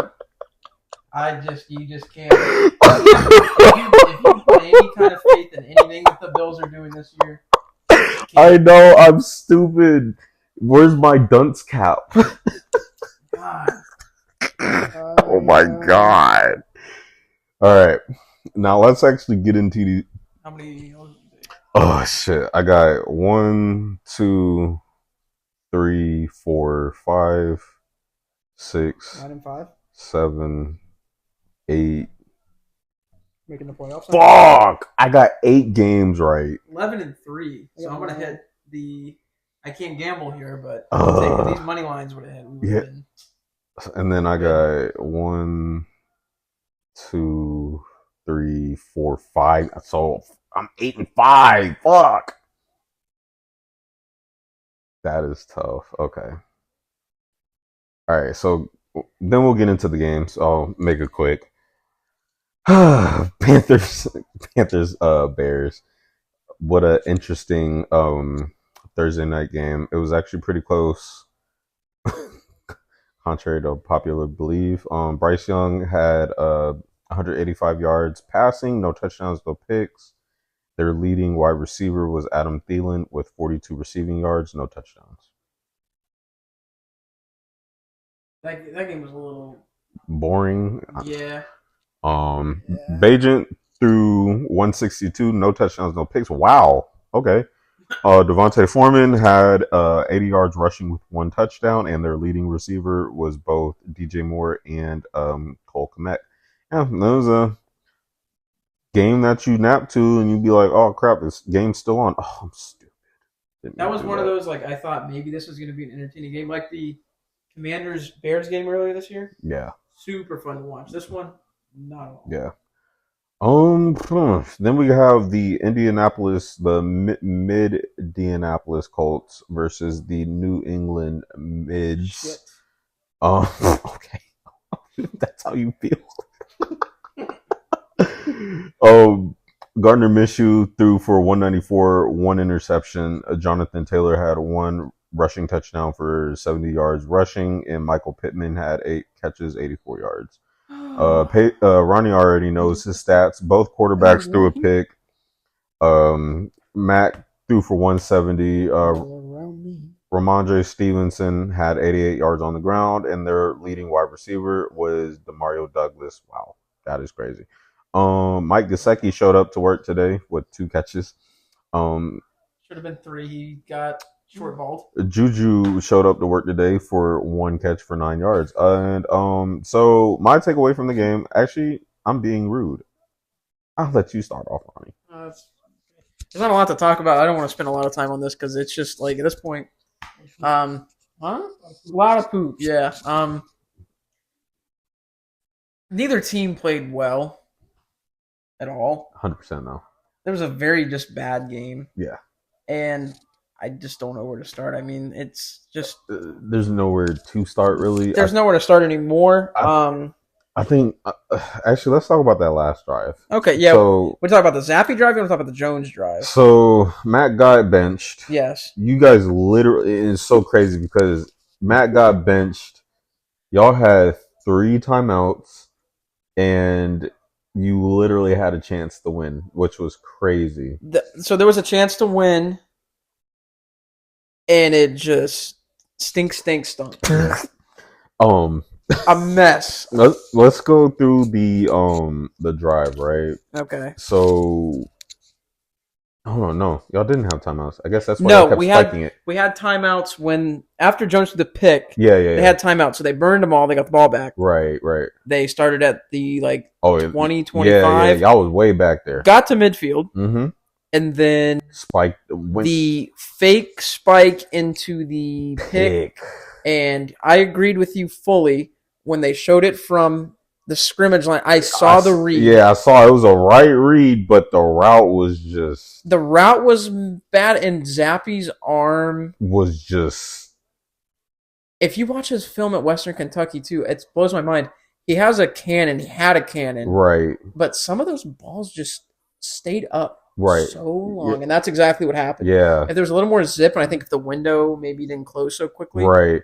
Because I saw him Juju was running that seam. Yeah. I was like, oh, that's a layup. In stride, and it would have been probably to the 30-yard line. But then as soon as he released it that closed. Window closed. I was like bro, he made a beeline, cut that shit off. Yeah. I don't know. It was because it was right. It was the right pass. It was the right read, and I think that might go into his lack of arm power. I think if he had a little more zip on the ball, that ball could have got in there quicker. Both your quarterbacks can't throw. I know. Wow. And be happy with this. Well, now they know. Well, I wanted need a fucking quarterback. When the playoffs became less apparent, I wanted them to be definitively like Jones is not the guy, which I think they've hit that point. Ooh. Because he's down. Anyway, is it Check? No, it wasn't Chet. It's no, not Shay. Oh, okay. They needed games to decide that he's not the guy. Right. So against a team like the Colts, who I don't want to shit on them completely, they're 5-5. But that was that game he should have done a lot more. Do we blame jet lag? You can't even blame anything. Well, so my issue, and I don't think, did you see the Jones pick? The floater that was supposed to go to Gesicki. No, I missed that one. Wasn't that the one where you was irate about? That's where I lost it. So Gesicki, no, I missed that one. Gesicki ran. I don't remember what the exact route was. Somehow he ended up. It was kind of like a post. He cut. Yeah, because fucking Julian Edelman tweeted something about it. He blasted it. Yes. So the safety, somehow he got through the safety. Yeah. And he ended up in the back of the end zone. There was a corner on the side. I think it was on Juju. Yeah. All he had to do was have enough arm power to get into the end zone. Right. And what I think happened was I think he panicked because some part of the line broke down, and it might have been Buckner. I don't remember. Someone was in his face, and he just immediately fell back and just as quick as he could flicked it so he didn't get killed. Damn. And he panics because he has no pocket presence. He has no awareness. Right. He just, out of the blue, just throws it. And the game is on the line. Right. He is absolutely, literally, like the definition of broken, he's broken. Wow. So he needs to go somewhere else where maybe he'll do better. I think there's talent, but he's broken. So let's actually talk about this real quick. Is he still a starter? Not in any current team in the league, but he's definitely a good backup to maybe a system that can kind of suit him. He would be a great backup in San Francisco. A team that has a lot of talent that can build around him and kind of... So I'm going to be honest with you. Looking at these teams right now. Oh. That's a stretch because he could possibly be relevant at the Jets over Zach Wilson. Okay. Do I dog him in Tennessee right now? I wouldn't put him over Levis, but I will obviously put him over anyone in Atlanta. I would say if Heineke didn't get hurt, I wouldn't start. Because you'd put him over Ritter. Oh, 100%. So you put him over Ritter with he has weapons there. 100%. I'll put him over Ritter, but if Heineke, oh hell no, because Heineke got that dog in him. They could take up. Oh yeah, no, he does. I don't know what it is. Shoot, Can we put Mac in Green Bay? No. Their line's bad, and you could have put him in Oakland with McDaniels. Ooh. But you can't put him in Oakland now. Is that going to fix his arm power? Tune in next time to find out. The situation I keep coming back in, it's the Shanahan offense fits him perfectly, and with Debo and with Ayuk and with McCaffrey, if he gets panicked, quick check down to McCaffrey and they get 20 yards. Bro's not even checking down him. He can't even check down anymore. That's what I'm saying. He's so scared and spooked. Oh no, this might be. I'm sorry. I am sorry if I didn't mean to Kanye you. No, you're good. If, say for example, if San Francisco had the Philly schedule, against those defenses, we'd see. I don't think we'll see in the playoffs.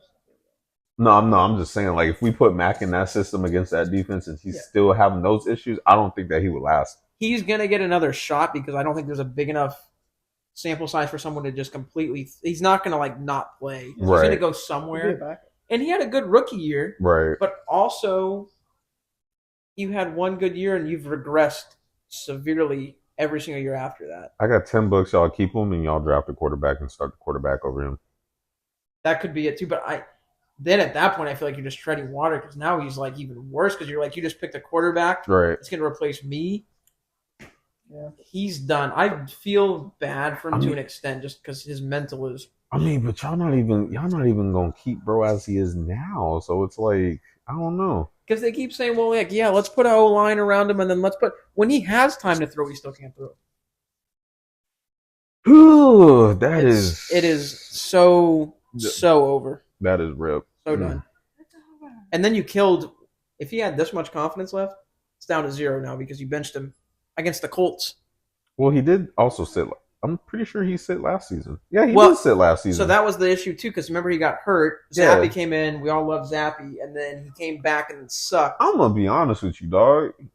His shit was killed last year, and it was confirmed this year. Yeah, because there's no way in hell that you get hurt, and then as you get hurt, you hear the crowd yelling the other quarterback. They're booing you coming off the field, going Zappy, Zappy. Yeah, we didn't even dog Carson like that when Nick came out. We didn't even do him. That was dirty work. It was absolutely. What's up? Tore ACL and went through a touchdown. What I'm saying. But that was dirty work. But also Carson had more of a proven season because that was an MVP season. I mean it was. I mean, but still, it's like. And they had a stack. Yeah, they had a stacked team. But it's not like but even though Nick led us to a 2-2 start, it wasn't like we were ready to get Nick up out of it. It was more like, oh yeah, Carson coming back for Carson to lay a fucking egg to throw Nick back in there and be like, all right, and be like, all right, both y'all playing like shit. Get the fuck out of here. And the coach. It's just that's what bothered me most with the coach. Oh yeah. We'll. Can we sidebar it? Actually, just like a quick change in conversation. Yeah. Belichick, does he coach the Patriots next year? No. Does he coach the Patriots next year? Yeah. You think he does? I say no. I don't think, bro. They don't want bro back.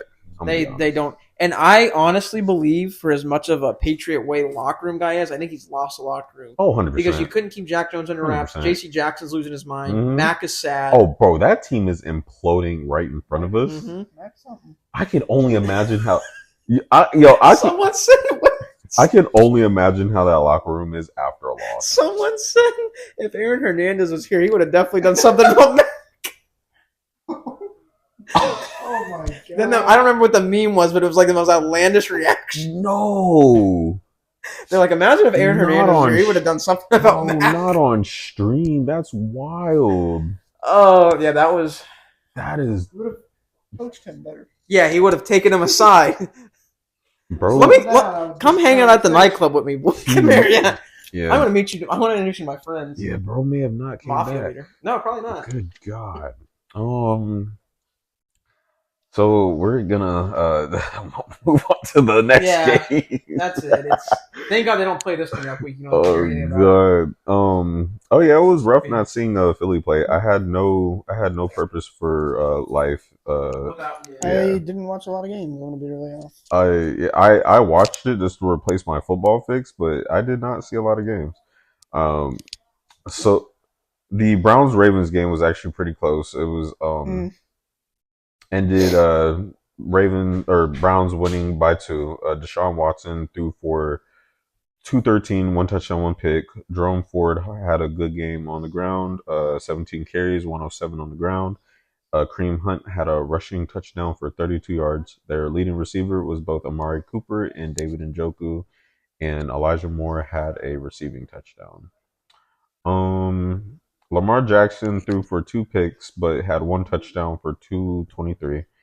I'm sorry, Keaton Mitchell had 1 touchdown, but had 34 yards rushing. Gus Edwards had another rushing touchdown for 24 yards. Zay Flowers led the way with 5 catches, 73 yards. Where's OBJ? OBJ had 1 catch, 40 yards, 1 touchdown. My takeaway from this game, it could be a potential playoff game, could be a wild card spot. I believe that's the second time that they've already faced each other. So hold on, I'm looking. Yeah, I think that they've already played each other earlier in the season.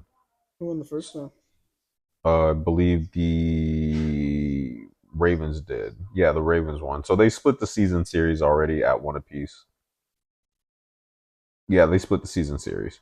So at 1 apiece. So that was actually a good divisional game for both teams. I know everybody will probably dog Lamar and say that he should have played better, but you know what? For as well as that game went, it was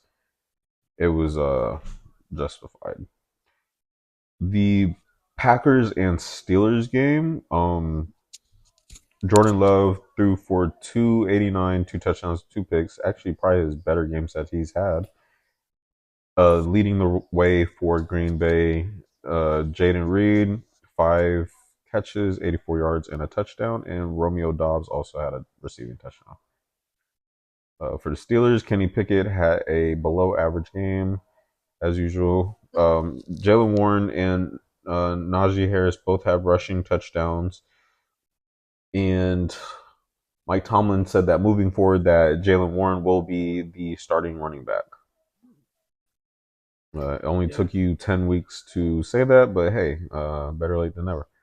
George Pickens also had bro was just out there for cardio, 3 catches, 45 yards. They won the game, but I know Pickens is on his NBA YoungBoy shit right now. Yeah. All right, I'm just going to read through all the mid games. All right, so 49ers Jags.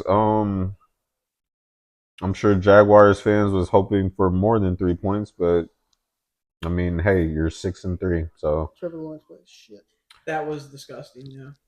Brock Purdy threw for 296, 3 touchdowns. McCaffrey ended his 17 game streak with a touchdown.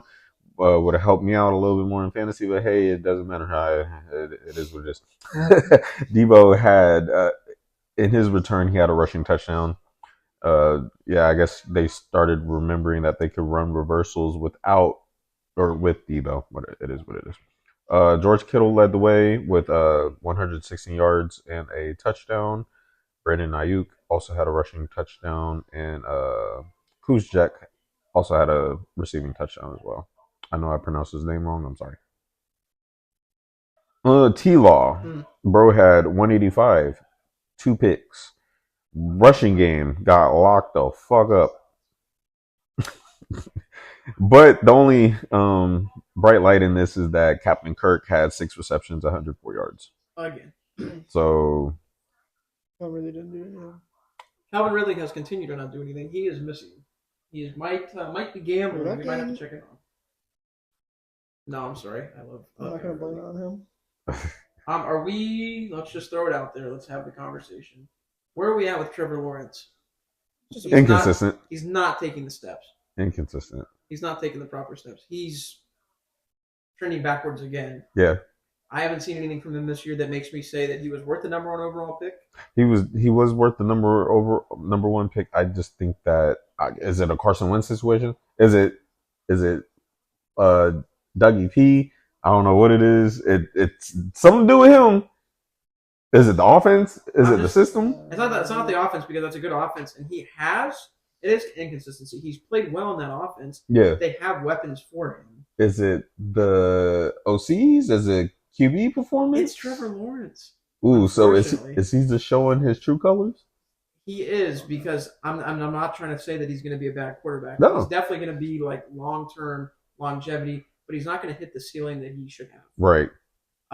Considering the other quarterbacks in that draft class, looks like Tom Brady, because 100%. It's Mac, Zach Wilson, Fields, who knows. Wasn't he and Watson in the same class? No, Watson was before. Watson was duh! Wow, stupid question. I'm sorry. Who else was in that? Yeah, it was. Oh, they played against each other in college. That's why. Yeah. That's why I thought that. And that class is so bad that he's obviously the best quarterback. Right, but he's not playing like the better he's QB. Not. I'm starting to wonder if, because they were saying MVP season, they were saying outlandish claims. I don't see it. I don't see anything from him, especially after this game. Yeah. I didn't watch the game. I watched the highlights. I was watching the game because of 49ers, because of McCaffrey. They just got slaughtered by a very good defense. Yeah. Mm-hmm. I mean, that it is what it is. It's not so much that they just played like the better defense, but he's been like this against teams that he should have beaten easily, like the Texans. But I'm not sold on him. I was getting sold on him at the beginning of the year, and now we're going backwards. I think this is the better time because they had a bye. No, they have a bye coming up. Y'all have a bye coming up, Devin? They already had their bye. Yeah, they had their bye last week, didn't they? Oh well, y'all better get y'all shit together. Cause it is not y'all are in literally so how I see it actually damn that should have been a reaction overreaction or not an overreaction. Texans winning the South or Jags. Either way, it could have went either way. Real shit, how it's looking right now, the Texans could win the South. They could. And I think the Jags will still make the playoffs, but they'll be a wild card at bat. I'm just not seeing. He's not elevating that team enough. And yeah, the defense allowed a lot. With 34 against. Yeah, that defense too. I've said it. It's like that defense, as good as the defense is supposed to be, they haven't been playing like an actual playoff defense team. No. Like defense. So that's it. So really, and I've said this before. I was telling my other boy who's a Jags fan, they live or die by what T Law does. If T Law does very well, the defense plays well. Yeah. If T Law doesn't play well, the defense doesn't play well. It's like it live or die by what he does. I don't know. In this division, over the next, 10, 15 years, it's got Stroud, Richardson, Lawrence, and Levis question mark. Sheesh.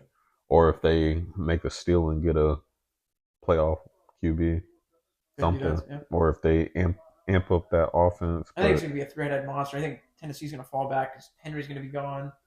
They're going to kind of reset themselves a little bit. Yeah, they'll be in purgatory for a little bit. Yeah. But it'll definitely be a triple threat, but with the Jags, the Colts, and the Texans for sure. Getting to the Saints, your boy DC left the game with a shoulder injury and a concussion. Good God, pick a struggle, right?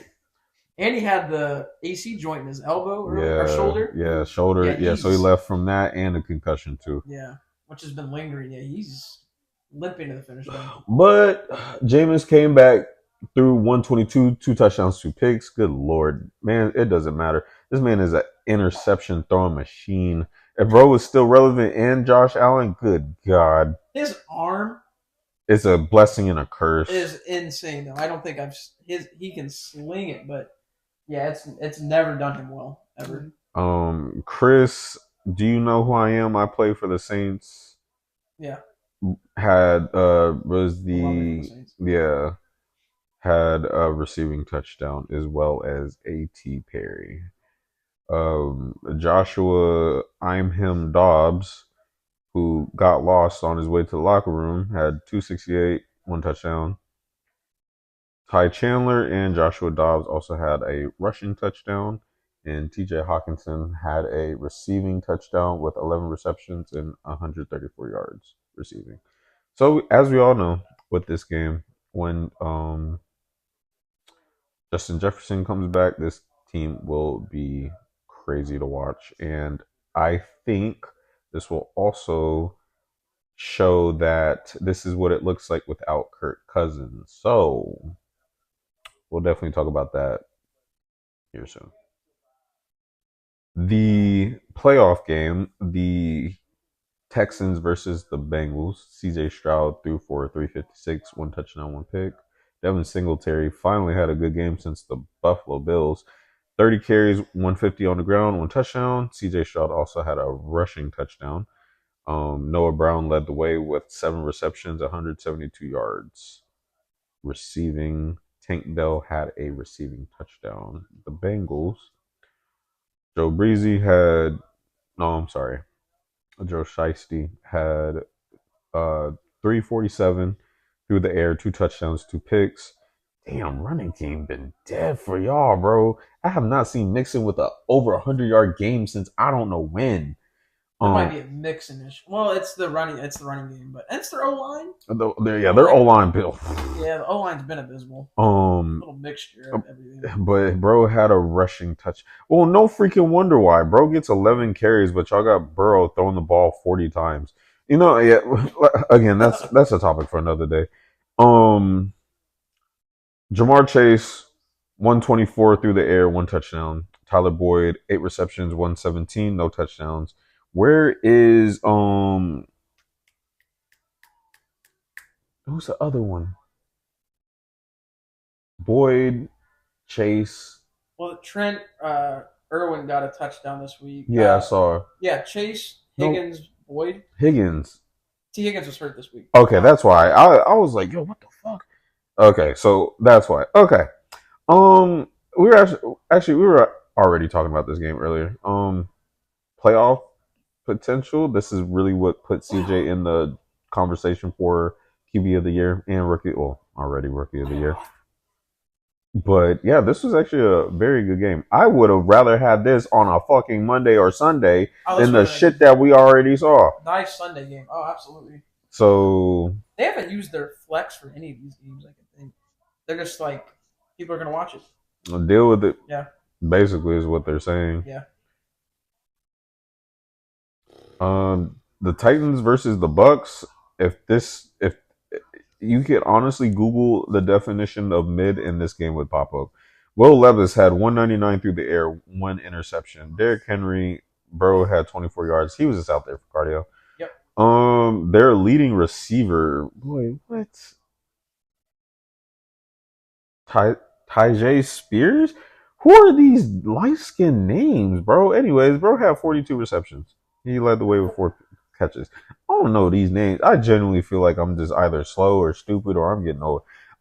Baker Mayfield, 278, 2 touchdowns, 1 pick. William Levis. Running game dead. Mike Evans finally had a better game than doggone Chris Godwin. 6 receptions, 143 through the air, 1 touchdown. And Rashard White also had a rushing or receiving touchdown. My takeaway from this game: people actually bought tickets to go. That's my final takeaway. Levis is kind of getting worse. Levis has not been good the last 2 weeks. He was all right against Pittsburgh. It wasn't his fault. Yeah. This game. Actually, I'm stupid. This actually helps the Bucks stay relevant in the South. It does. The 2 South divisions are messy. Ugh, disgustingly. Because right now the Saints are sitting at 5-5. The Bucks are at 4-5. Don't tell me what the Falcons are at because I'm about to pull them up. They're at 4-6. Oh yeah, this division dead. So good luck to everybody else. Who else? Good luck everybody else. All right, so the Lions and Chargers. That was actually the game of the week. Why didn't we make this the game of the week? We made the boring. The Tommy DeVito. I hate this league. Oh my goodness. All right. Jared Goff, 333, 2 touchdowns. As always. Wow, bro pitched a shutout. Jahir Gibbs had 2 touchdowns on the ground. David Montgomery, back from injury, had 116 and 1 touchdown. Whoa! Amon-Ra St. Brown had the stomach? You see the stomach? Sorry, that was the James Harden walkout. There's a little. Yeah, I saw it. Just coming back from his from Nets days. Amon-Ra St. Brown had 156 yards receiving with 1 touchdown, and Brock Wright also had a receiving touchdown. And Justin Herbert's doing all he can do with what little he has. Bro threw 40 times, 323, 4 touchdowns, 1 pick. Austin Eckler had a rushing touchdown. Keenan Allen had a crazy game, 11 receptions, 175, and 2 touchdowns. The Chargers are going to need a new head coach. Oh yeah, bro should have been because they fired every single member of the staff except him. Besides the problem, bro, he.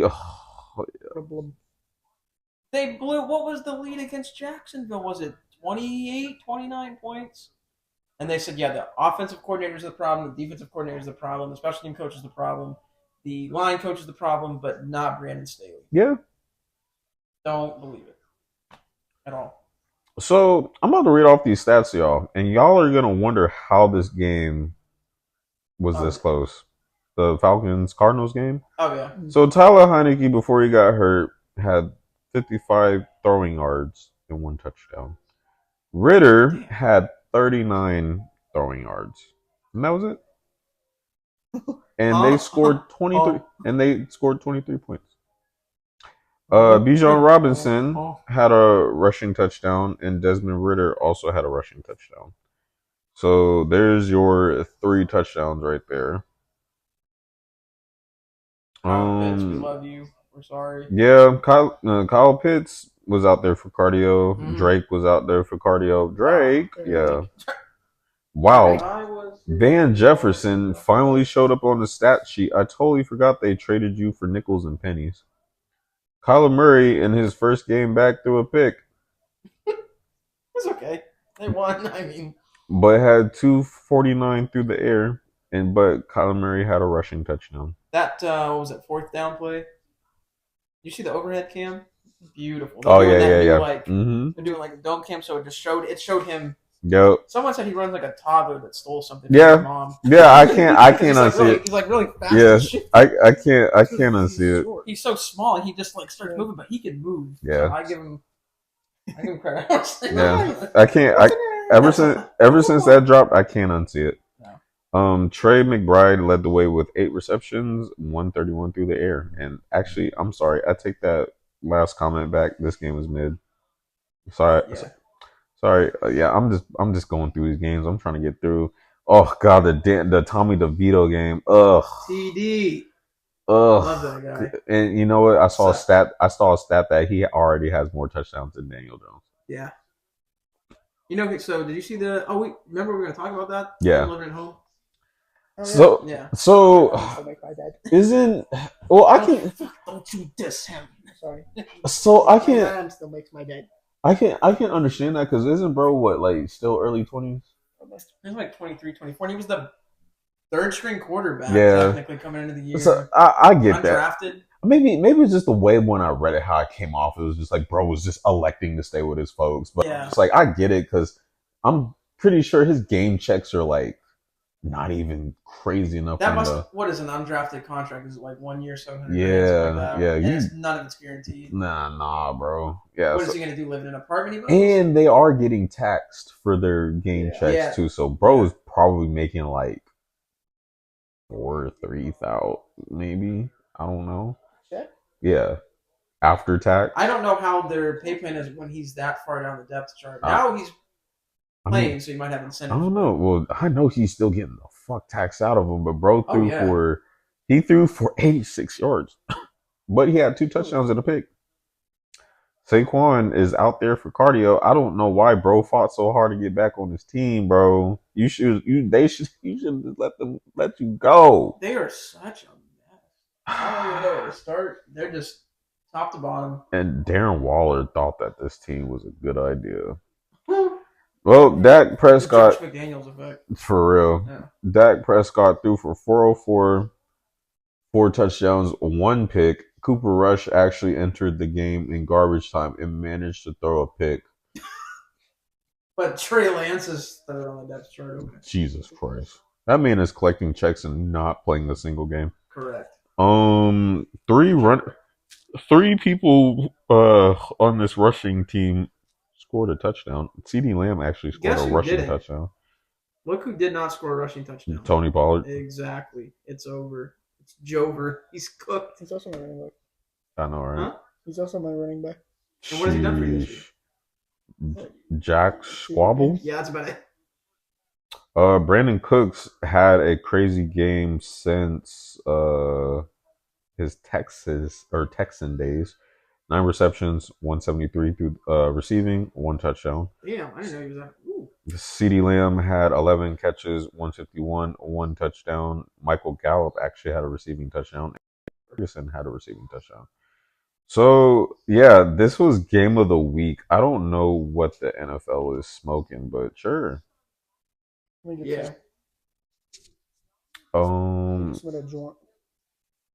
So this was actually a better game. The Commanders versus the Seahawks. Sam Howell threw for 312, 1 touchdown. I'm sorry, but Sam Howell is a good quarterback. Oh yeah, I thought you were going to say something controversial. No, hell no, bro is a solid QB. I was scared. Respect.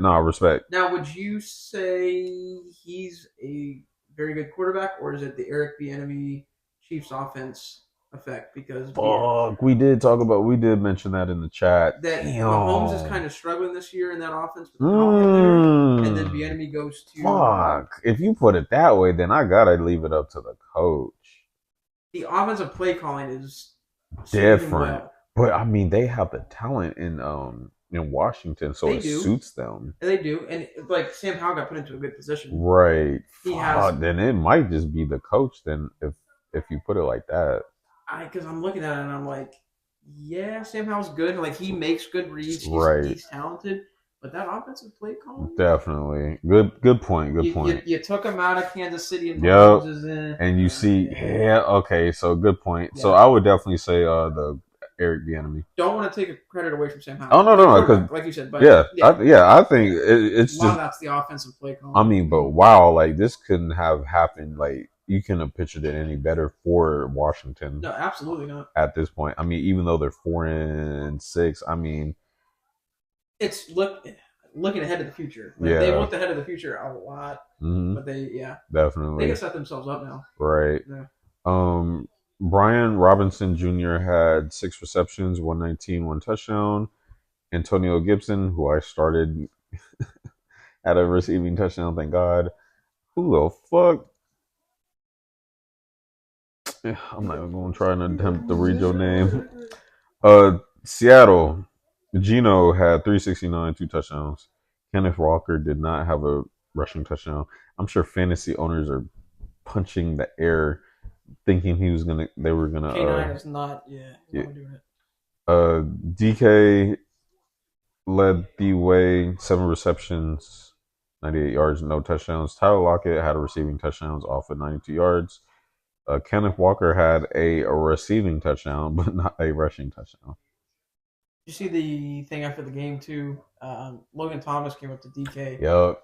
That was nice. It made me like DK a little bit more. Yeah, Sometimes I'm like, because I thought bro was just an asshole too, but he was like, oh shit, your son, big fan of me, yeah. He was like, this probably isn't gonna mean anything, but my son loves you. He was like, here, take that jersey off, sign it, everything. I appreciate that from DK. From this game, that actually, so Seattle actually needed, both teams needed this, but Seattle needed this win. They've been not playing up to their standard lately, but this was a good team win for them. Oh God! All right, definitely gonna get to. We're definitely gonna slide past this Sunday night game. I'll still read the stats, but I don't really have much to talk about other than Aaron Rodgers is literally trying to come back in a month. And bro is coaching, like trying to run the offense. Oh God, I don't know how bro expects to play, but hey, that's him. Yeah. Zach Wilson threw for 268, 1 interception. Brees Hall and Dalvin Cook were basically here just for cardio. Garrett Wilson also had 9 receptions, 93 yards. Tyler Conklin had 7 catches, 70 yards. I had to make sure I pronounced that properly. No, but did you see? You made me think. Did you see the end? Yeah, bro literally. DB. Yep, he basically batted that ball away when he. Well, I get it. He didn't know that bro was right behind him, but he could have at least attempt to catch it as well. Also, let's just throw it out there. He's batting the ball away for what particular purpose? It's the end of the game. He had one hand though. I'm pretty sure bro got cooked in the film room. So he may not come back next. Like if he had 2 here, right, and he's trying to catch it, sure, but he's just swatting it like he's trying to protect a pick that you don't need to worry about. I don't know. Strange. Yeah. Aiden O'Connell had 153, 1 touchdown, 1 pick. Josh Jacobs had his second best game of the season, 27 carries, 116 on the ground, no touchdowns, and they led the way with 6 receptions for 86 yards.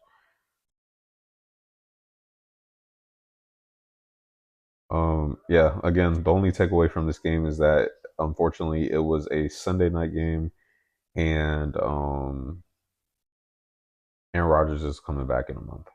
Yeah. Now the terrible game at Buffalo, the game where I thought I almost saw a grown man cry because I probably just would have ended up crying, to be honest with y'all.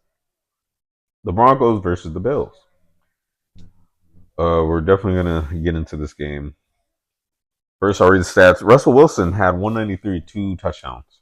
Devontae Williams and Devontae Williams. Javonte Williams had 21 carries, 79 yards. This defense could not really stop the run, even though they're banged up. Cortland Sutton had 8 receptions, 53 yards, and a crazy Tony Total catch at the in the corner of the end zone. The throw didn't look like it was on the right line, but the way he made it work. The freaking that threading a needle, which is crazy. Josh Allen, I might turn this laptop into a tablet. Josh Allen had 177, 1 touchdown, 2 picks. James Cook had 12 carries, 109 yards, no touchdowns. Latavius Murray had a good game as well on the ground. 68 yards, rushing, 1 touchdown. Josh Allen had a rushing touchdown as well. Dalton Kincaid led the way with 51 yards receiving, 1 touchdown. Stephon Diggs had 3 catches, 34 yards. I wasn't going to read a stat. I just feel like it needs to just be, put it on the air. We need to let the people know, whoever's watching. If you didn't know, you ain't right for that, bro. I will give Surtain a lot of credit. Surtain's a very good cornerback. Yeah. But yeah. All right, y'all wanna start? So this is like the bread and butter. We gotta rant a little bit here. So we have the Instagram post, the firing. I know I'm missing something. The defense couldn't stop the run. Yeah. Trayvon Diggs. Yeah. Oh God, I'm trying to remember all the crazy shit. In 24 hours, by the way, this is a cycle. Oh my God. And then we also have the first drive where I told y'all, and then the second drive where I was just like, all right. Okay. Yeah. Yeah. Y'all have the floor. I mean, you know how I feel about this team, and it's not even a Patriots Bills thing. I just don't know. I just don't know where to start.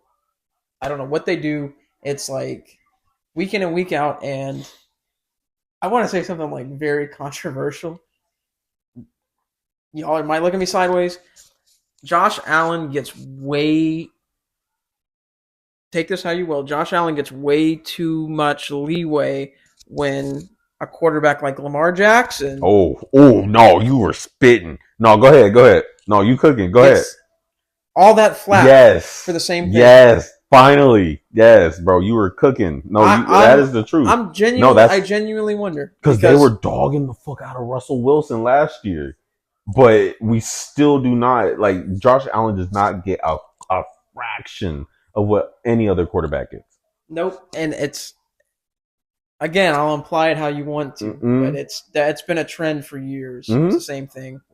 Josh Allen gets called a gunslinger, but Lamar gets called reckless. Yeah. Brett Favre got called a gunslinger, but would throw 20 picks in a year. Right. Jameis Winston would get called reckless, which he is a little more reckless. His stats, the 30 for 30 year was wild. I don't even know how that happens. But bro was literally leading the league in yards thrown, but had the most interceptions. It's the same. Yeah, it's just. But the main thing, my main point is Lamar Jackson, Josh Allen, and they're not even bro. They're still slandering Lamar Jackson because of his contract. Meanwhile, here in Buffalo, and for what? Yeah, what? Man, look, we could again when we get to set up and everything, we'll talk about that. But look, contract. Talk about fucking Danny boy. Oop. Yeah. Where'd you get those picks, Danny? Gone. Yeah. That boy is trash. Yeah, we don't get that money, Danny. Yeah. I dropped the Giants. So real shit. Yeah. Talk about GTA, dude. It's a consistent thing, and he leads the league in turnovers in general. Yes. Since 2019, I'm trying to remember the year. So he leads the league in interceptions this year. He was tied with Mac, and then he threw one more because he had to just level up. You're throwing more picks than Mac Jones, who can't even throw the ball, and a defense could read him from here to Houston, Texas. You read him like a book. They reading him like a third grade book, fam. A quarterback that has no O-line and Juju Oh Smith-Schuster as your number one weapon God. has less picks than Josh Allen. That is tough. And they were third in points per game with Ken Dorsey as their offensive coordinator, but he's the scapegoat because they have to throw someone on the bus. Instead of looking at Sean McDermott, instead of looking at Josh Allen himself in the face. We are, you know who the outlier or scapegoat out of all this? Stephon. I get it. No, and I get it because we were talking about that last week, that he should be doing this and that and the third. But I really think that we should really keep that same energy for Josh Allen. Here's the thing, too, because I was so ready to just hop on this podcast last night and be like, slander the fuck out of bro. Diggs, suck. Tired of him. It's Allen, bro. And now I'm sitting here and I'm thinking, would I be frustrated too? Because I think I probably would be. That's what I was trying to say. That's literally what I was trying to say because I understand, like, I get what everyone's saying about Stephon Diggs' attitude. Yeah. I get it. I still don't like it. But bro, what? I read these numbers. Why is your interceptions trying to compete for your touchdown ratio, dog? And I was over here slandering the fuck out of Hurts because bro kept throwing a pick every fucking game he played. Yeah. And so I owe him an apology. That apology form I wanted you to fill out, I have to fill it out now. Uno reverse card. You gotta pull it real back shit. I gotta fill it out. Bro, this shit like, is crazy. I've been mind blown. Bro was not in the only time they covered him today was when they covered the game. Yeah. But then it was like, oh yeah, we already knew that Josh Allen was like that. Meanwhile, we have 30 to an hour segments on why freaking Lamar Jackson is overrated and he's cooked and he doesn't deserve his freaking contract. He got overpaid, but he has a better record than, even though bro did throw 2 picks in his last game, but still. I'm not trying to push Lamar to the side and say that he's not an issue. Because he does have games where you go. I mean, if we had to go to who's the better quarterback this season so far? Lamar Jackson. So where's the energy? The energy's not there. No, I don't get it. But and I'm tired of these press conferences of Josh saying that I need to play better. I know what I need to do. We actually talked about this like I don't know how many weeks ago, but still, how many seasons do you have to go through, and how many games do you have to understand that you have to play better? In the pregame huddle before they walked out of the tunnel, all that matters is that we have to win this game. He said that last week when they lost. And then he said the same thing this week when they lost. They're not going to believe you anymore, dude. So, better question. Are we at the point that Allen lost? Did Allen lose the locker room? No, because I'll give Allen this. I think he is a good leader. I think he's not scared and doesn't shy away. So I think they will rally around him. So I got another question. Devin, you said you weren't watching the game last night, were you? So Ronnie, were you watching the game? I watched after halftime. I took a nap, believe it or not, and then I woke back up and stood to the very end of it. No, you good. Yeah. So most throws that Allen was attempting to make, either I think because a lot of them it's not that he looked lost. He was like, "Where's my options?" Yeah. So I know he looked at Diggs for his first option. He's taken out by PS2. So then now the field wasn't opened up for you to at least do a check down, and I think that's where most of the throws came from. But then he did have one to Gabe Davis that hit him in the hands and was deflected. That is the only pick that I won't put full responsibility on. Mm-hmm. The interception stat is sometimes skewed because there's throws like that where you go, okay. He does have a lot of, and real sure, if we were to go through every pick, I think a lot of them would be like that. And you know, the pick two, the one where he threw it to him running, or there was one where he was rolling to his right, threw it. It was picked, but the defender only got 1 foot in. Yeah. Just for him to follow up and throw another pick that actually counted. Yeah. So. I forgot about that. Yeah. Bro was rolling right. Yeah. I was like, oh, okay, he about to hit him. Yoink. Oh, yeah. Thank God it wasn't called because they showed the replay and he had 1 foot in. I was like, oh, thank God. For him, though, proceed to throw an actual pick. You deserve this. Exactly, dog. I mean, the Bills team overall, this is Josh Allen's fault. 100%. This whole game was Josh Allen's fault. Mm-hmm. The Bills sold at the end.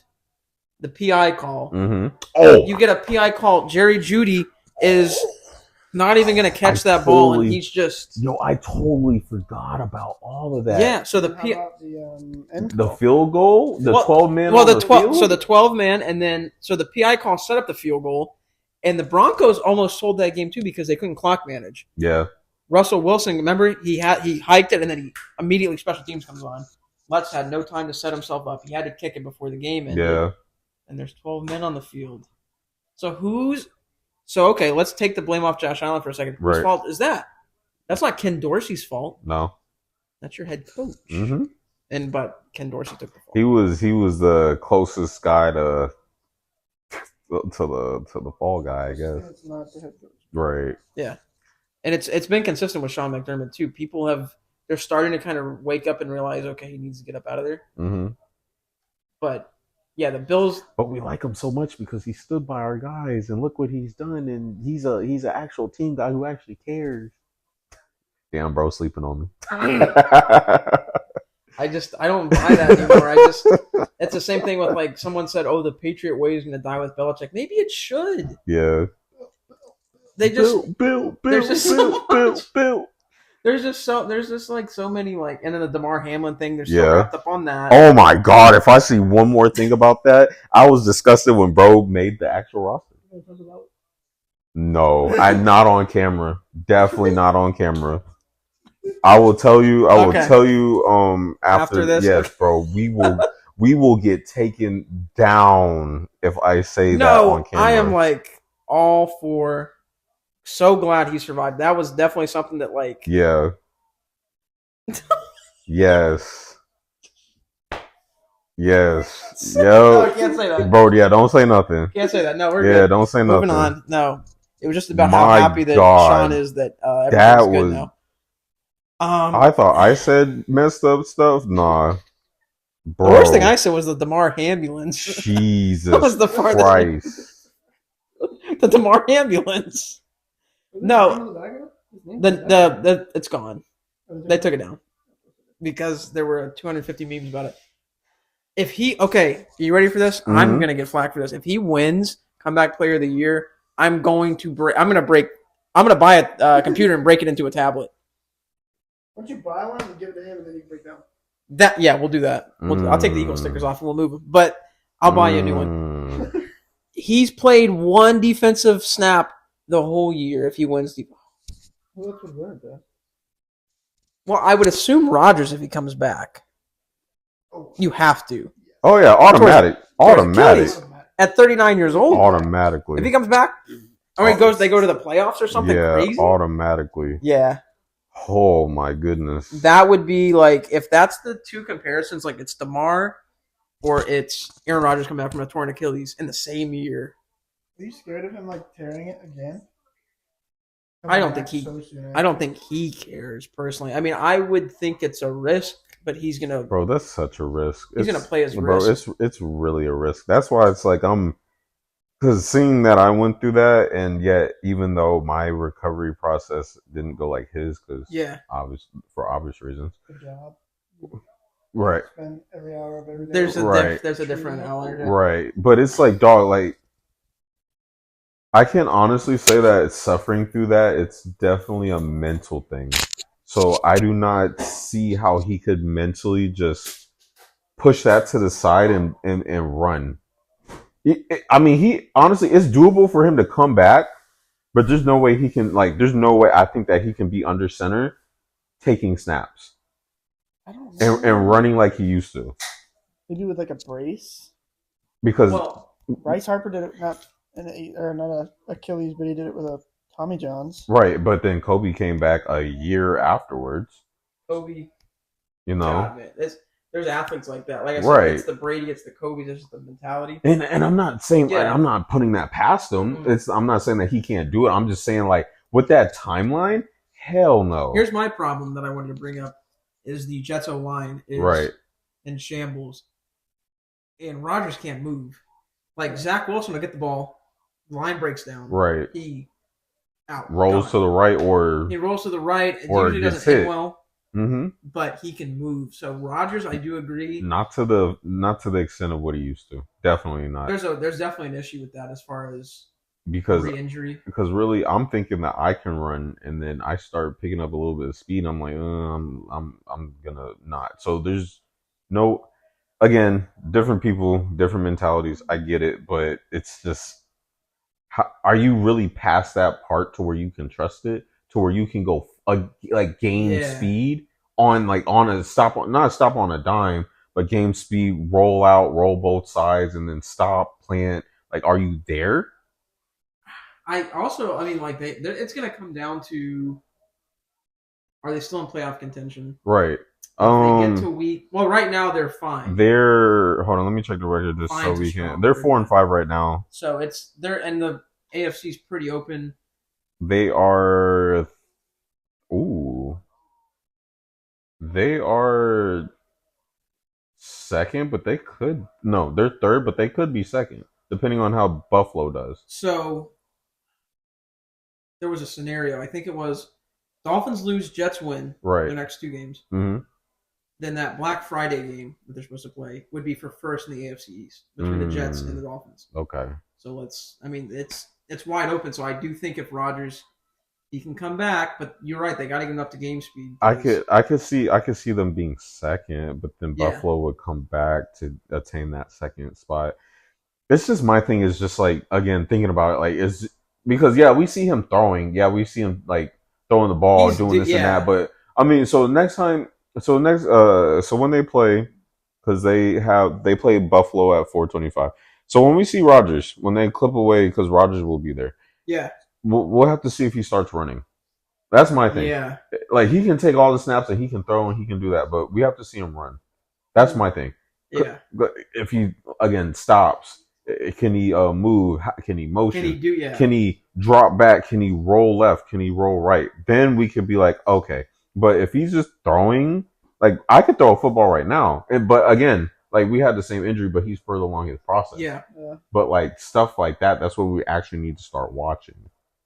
I think too, it's going to be a lot more open because looking at the Buffalo schedule, which I think we talked about. So they have the Jets. I would say, and I don't want to guarantee anything, they have, I would say, definitely 2 more losses in them. That puts them at 10-7. They're definitely losing to Philly. I'm saying that with the utmost non-bias. Like, they're like the way that they're playing right now, with one receiver in Stephon Diggs and no Dawson Knox and no Milano on defense and half of Von Miller and no Tre'Davious White. Right. So they're definitely losing that Philly game. And who's the other? San Francisco. And so they play the Jets next week. Then they follow up with Philly. I'm sorry, I can't count. And then they finally have a bye week. Because I was wondering when their bye week. Their bye week is week 13. Then they follow up with the Chiefs. That's okay. The Chiefs. So it's the God, that game will be a cluster. Then they play the Cowboys, and then they play the Chargers, and they then don't play San Fran. they play the Patriots on the 31st, and then they play the Dolphins on January 7th, and then that'll be week 18. So I mean, I say they definitely can have a Chiefs loss. I say they definitely have an Eagles loss. Philly and okay. All right. Yeah. Chiefs. We'll see with the Chiefs. But the Chiefs. The Chiefs will be, but then also they're going to play Miami, and that's the last week of the season. There might be playoff implications or seeding. So I'd definitely say, oh wow, this is going to be tough. They actually, y'all might be right. They definitely don't go to the playoffs. So I can see them beating the Jets. Mm-hmm. They'll split the season series. Loss against Philly, loss against Chiefs, loss against Cowboys, only because defensively their defense will pulverize that offense. And the Dolphins, they could sweep the Dolphins. But also, the Chargers game's a little bit of an outlier because they sell a lot, but Herbert against that defense. Herbert pitched 4 tutties against the. Come on, dog. Where's the schedule? Bro just played the Lions, went tit for tat, and hold up. Sorry, I'm pulling up Herbert's stats. Bro threw for 4 touchdowns and a pick. Yeah. And with abysmal running game. So I don't see a reason why they can't keep that game close at least. Oh yeah, that'll definitely be a close. That will go either way. So honestly, I'm scratching my head about them making the playoffs. Buffalo. They're 5-5 right now. Yeah. So 2 more losses, which is almost guaranteed, puts them at 10-7. Yeah. They lose another one, maybe a tough 9-8. They could be over 500 and miss the playoffs. They can't, yeah. Ooh. 9-8 could not get them in. This team's about to blow up and not in a good way. Oh man, go blow up. Ooh. I don't know, nobody. Yeah, that's not good. Oh man. So lastly, what we'll do our predictions and we'll write down our predictions. I think we'll close it.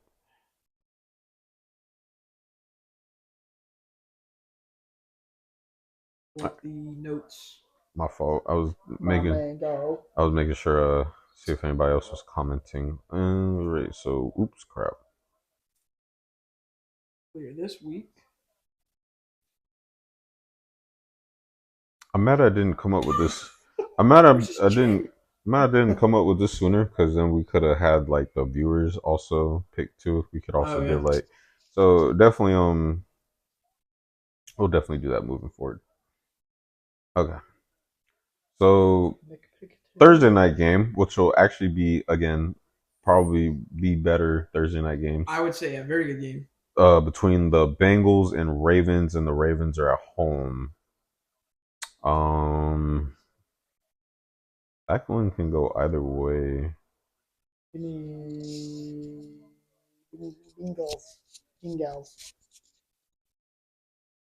Also, a little bit of an outlier. Bengals. T. Higgins doesn't play. Might have a bit of an issue. Well, bro did throw what 3 touchdowns? Without 2 touchdowns, 2 touchdowns, 2 picks. Without T on the field. But Jamar had a over 100 game, and Boyd had a over 100. And then Trent Irwin caught like a 32-yard touchdown pass. But this running game's been Mixon just. But Lamar threw 2 touchdowns, 2 picks. Running game is like a running back by committee featuring Lamar. It's Edwards and then Mitchell, and whoever's their hot hand. Receiving core, it's basically Zay Flowers and whoever else he can throw it to. Odell's kind of somewhat. You get like maybe a flash of like 2016 Odell, right? And it's not very. Yeah. Honestly, I can see it go either way, but it's like Bengals, they win over the 49ers in a convincing way, but then they lost it in the final minute versus the Texans. But the Ravens lost against the Browns in the same fashion, but then they beat the piss out of the Lions. They did, yeah. So, they beat the piss out of the Seahawks. Dude. Yeah, they bodied the mess out of them. I feel bad for like bettors this season. I know, bro. They can't catch a break. No idea. Yeah. I'm gonna go. Honestly, I'm gonna go with Ravens. I don't know. Baltimore's at home, right? Yes. But Burrow shows up in prime time. He does. Yeah. So, I mean, is there a wrong answer? No, but it can go either way. It's no one's fault. Yeah. I'm gonna pick Baltimore too. I think they'll. I don't know. I just think Lamar's gonna play better. Be a close game though. Yeah. Definitely gonna watch it. Yeah. These are some of these games are actually head scratchers, so we will definitely mix and match. Yeah. USC. What happened? You said that one too? He did it to USC. He said USC. Devin, you got your pick? Yeah, Cincinnati Bengals. Gotcha. Okay. So not what happened this week. Then we also follow up with the Steelers and Browns. So AFC, definitely a AFC North matchup between all the teams. Another good game, I think. Because even though the Steelers have not been playing the best, they've been winning. But The Browns have been in 2 close games this season and they've won, but due to ref ball for one of them. Yeah. So I'm definitively going with the Browns. One of these teams is going to be 7-3, which is crazy. Absurd. Not absurd. I mean, the both the defenses are good. I can see why, but yeah, someone's going to be 7-3. I'll take. If the Steelers win this, I'm turning this computer into a laptop. We need a soundboard. I'll take the Browns. Well, you know Devin's gonna go with the Steelers. No, I'm going Browns. Oh, you going Browns? Yeah, I think the defense. We wouldn't be shocked. I mean, so Raiders, Dolphins. I'm already going with the Dolphins. You ready? You looked at me at the same time. Oh hell no! Don't actually go Raiders. Cincinnati Bengals. What happened? I'm going Raiders. This team is what? This team is like. How do I put it? They're just rejuvenated. They want to play now. They're smoking cigars in the locker room. They smoke Antonio Pierce. Yeah, I saw Devontae. Yeah, bro. Actually, like grinning ear to ear. Yeah, no, I'm going with Dolphins. I'll even. No. Cincinnati Bengals. What happened? He said, "Yeah, Devontae's happy. I'm gonna go with the Dolphins." What he's talking about. Yeah, I know they won their last 2. I don't get it. It's the Dolphins. No, I'm taking the Raiders. I'm just going because Dolphins got a better defense, and I don't really trust Aiden O'Connell to get them against a tough team. So that mustache is Raiders. Las Vegas Raiders. Bears, Lions. I'm going with the Lions. Yeah. Yeah. Oh God, I may regret this pick. Titans, Jags. I'm going with the Jags. I'm going with the Titans. I'm going with the Cincinnati Bengals.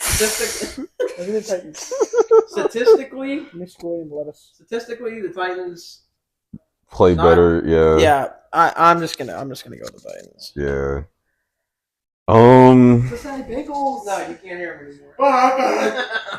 Chargers, Packers. I'm going with the Chargers. Packers. Yeah, I'm gonna take the Chargers.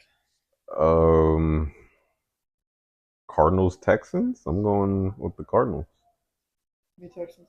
Whoa. I'm sorry, Texans. I meant Texans. I meant Texans. My fault. Gotta be no, it's stupid because I wrote down Texans and I was looking at the Cardinals. I'm going with the Texans. I'm going to go with the Texans, but I honestly don't feel great about it. Maybe a decent game. I don't feel great about it at all. I don't know why. Well, bro, they did. Oh no, that was the wrong game, bro. He did throw a pick, but it's all good. He'll bounce back. Another boring game. Yo, this game better not be on my TV on Sunday. Cowboys, Panthers. I got the Cowboys. Don't do it. Don't do it. Yo, the Panthers. If the Panthers upset, I might not have a TV to watch this game on anymore. Yes, wait, you would. Well, you would be happy. You would cry of laughter. Yeah, you would be happy. You would cry of laughter. Hold up. I gotta make sure. Let's go Panthers, baby. No, I gotta make sure my opponent in fantasy don't got no Panthers, or I'm gonna be. Let's Cowboys. Disgusted. What happened? I used to Carolina Panthers. Another game to nap through. No disrespect to you guys. The Giants and Commanders game. I got the Commanders. The New York Football Giants. Oh, good God! When you started that sentence, I was like typing out Pats. Jesus Christ! Thank you. Listen, that game. No, they got a bye week. I'm gonna go on like a 30-minute rant about that game next week. Good. The Giants and Patriots game is gonna be absurd. Jeez. But yeah, I'll take the Giants. I think the Giants got a Tommy DeVito 3 touchdowns. Oh. Give me the Washington Commandos. I got the next one. The next one. Tampa versus 49ers. I have the 49ers. Where's it at? 49ers. Oh yeah, Niners. Yeah, I'll take the 49ers. Baby Niners. Oh God. I'm the Bills and the Jets, and it's at the Bills. What time is this game at? 4:25. So it might be on TV. Actually, I can see the Seahawks and Rams being on my TV than the Jets and Bills. Would it absolutely shake you to the core of your earth to know that the Jets win? Like, if they won, would you be like, how did this happen? So I think we're at that stage now. So for fantasy purposes, I have to go with the Bills because if Josh Allen doesn't play well, y'all may not see me on Tuesday. I will probably send y'all information on how to do the podcast. Let's go. Hit this button. Hit this button. Use your phone. Yes. Yeah, here's the line. I will send a fucking walkthrough on how to do it because I will not have the means to do it anymore. My dumb ass is going with the Bills, but I did put waivers in for Josh, and I doubt, bro, it will be available tomorrow. Joshua Dobbs? Yes. Dobby boy. Give me Fireman Ed. Wow. The Jets. You know what? I don't want to keep copying your big. I'm going to take the Jets. Bro, you're not copying. I literally, real shit. If I look up the score or the win probability right now, I bet the Jets got that shit by like 60-40 right now. Oh yeah, yeah. Yeah. I'm going to take the Jets because why not? I don't know. Oh. They might start imploding because I think Zach Wilson is losing whatever mojo he had. But I'll take the Jets. So interesting take here. Carson Wentz and Stafford will be available against the Seahawks. Well, supposedly Matthew Stafford, but Carson Wentz will be available. Against the Seahawks and Rams, I'm gonna go with Seahawks. Give me the Rams. I'm gonna take the Seahawks here. He's done nothing the last. He's had nothing of substance. Yo, why the fuck do the Broncos keep having primetime games? Okay, in defense, this game might be good. Game could be good. It is possible. Fine, I'll tell you word. The Giants, good God. The Vikings versus the Broncos. the Vikings versus the Broncos. Giants play twice just to torture everyone. Oh, yeah. You said this might be a good game. Yeah, what's wrong with this game? Dobbs versus Dobbs. So look at yeah, but astronaut, dude. Wow. Jeez. I'm gonna take the Vikings. I'm going with Vikings. Yeah, I think Dobbs is gonna keep riding this wave. It's gonna be a good game because Russell's playing better. So the offense is looking a little better. Their defense is playing a lot better. Their defense is playing a lot better after that 70-point game. Yeah. So and it's the Josh Dobbs story. So I don't have a problem with this game on primetime. Right. I think should they be flip flops? Should it be the Eagles and the Chiefs? Yes. Definitely. But yeah. The Eagles and Chiefs should flip flop. They should flip flop the Monday game to the Sunday night. Personally, but it is what it is. And then lastly, the Philly game against the Chiefs, Super Bowl rematch. Dominique Foxworth made a good point. Neither one of these teams are as dominant as they were last season, but it'll still be a good game. Your mouth. I'm just being honest. Not you. Oh. And Jeff Foxworth. What's wrong with that statement? I don't like it. Okay. I don't like it, Pat. I don't like it. Y'all know me and Devin. We're going with the Birds.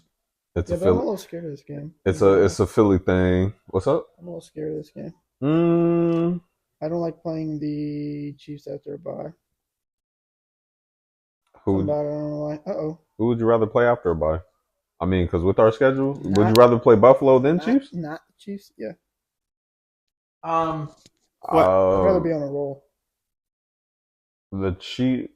Wow, did they play last week? Oh no, they had a bye too. They didn't play this past weekend. Wow, they didn't. No, they played last week because we played the Cowboys and they played the. No, that's crazy. So they had a bye too. Well, that's right, because update on the Taylor Swift situation. She replaced one of her. I don't know what song. The lyric. The lyric was the guy on the Chiefs. So the lyric is, what is? Oh, it's "Karma is my boyfriend," whatever that means. Don't know what that means. Don't ask. Don't whatever. She replaced it with "Karma is the guy on the Chiefs." The guy on the Chiefs. The guy on the Chiefs. Yeah, is the guy on the Chiefs because that's her boyfriend. Ha ha ha. What? Oh. Now the question is: this is in the link, right? Is this in the link or is this in KC? It's in KC. Oh, that's not good for you guys. I just like the fact that I just realized that the Chiefs also had a bye week. That's definitely a setup. So, And we know. So the my main concern is that Travis Kelce seems to play phenomenally whenever Taylor's in the crowd. Taylor gonna be there next. She's on tour. I would almost guarantee it because not only that, his mom's gonna be in the box. I'm gonna judge her on what she wears. It's gonna be a split. You know, it's gonna be a split. Who? Both of them are gonna wear. No, split. Taylor Swift. Oh, Taylor Swift's gonna wear the Mahomes, or not the Mahomes. She's gonna wear the Kels. Yeah, the Kelce. Well, what is she supposed to do? The mom's gonna wear the freaking split. She's a Philly fan. It's her boyfriend. I don't get. Wear a Kelce jersey. She might do a split. They might both do a split. That would be corny though. GQ sexy man. If they both wear a split jersey, that would be corny. I'm so sorry. So my takeaway, I just don't like how the NFL set that up. Yeah.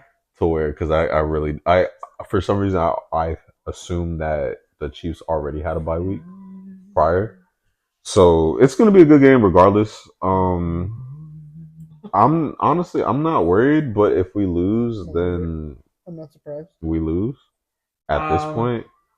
We'll have everybody back. Well, let me check the injury report because every time I think that we'll have people there, I will get a notification Saturday night that half the defense is out. So let me miraculously just get injured through scrimmages or something. I don't know. Come on, bro. Goddard. Oh yeah. Who got put on IR? Goddard. No, there was a defensive player that just got put on IR. I think he's been hurt. Nakobe Dean. Oh yeah. But you said has he been kind of this year? He's not a needle mover. He had like a solid tackle last game or something like that. So performance-wise, he's been exposed. I don't know if it's due to injury. Yeah. But they've been keying in on him, and especially during that Dallas game. I'll take Philly because I just you want to take Kansas. Just go ahead and say it, dog. We won't cook you. I don't. I'm not really sold on the Chiefs this year at all. I'm not sold on the offense. I'm not sold on really any of it. What is that? Oh my god, that court is. I'm sorry. These in-season tournament courts are disgusting.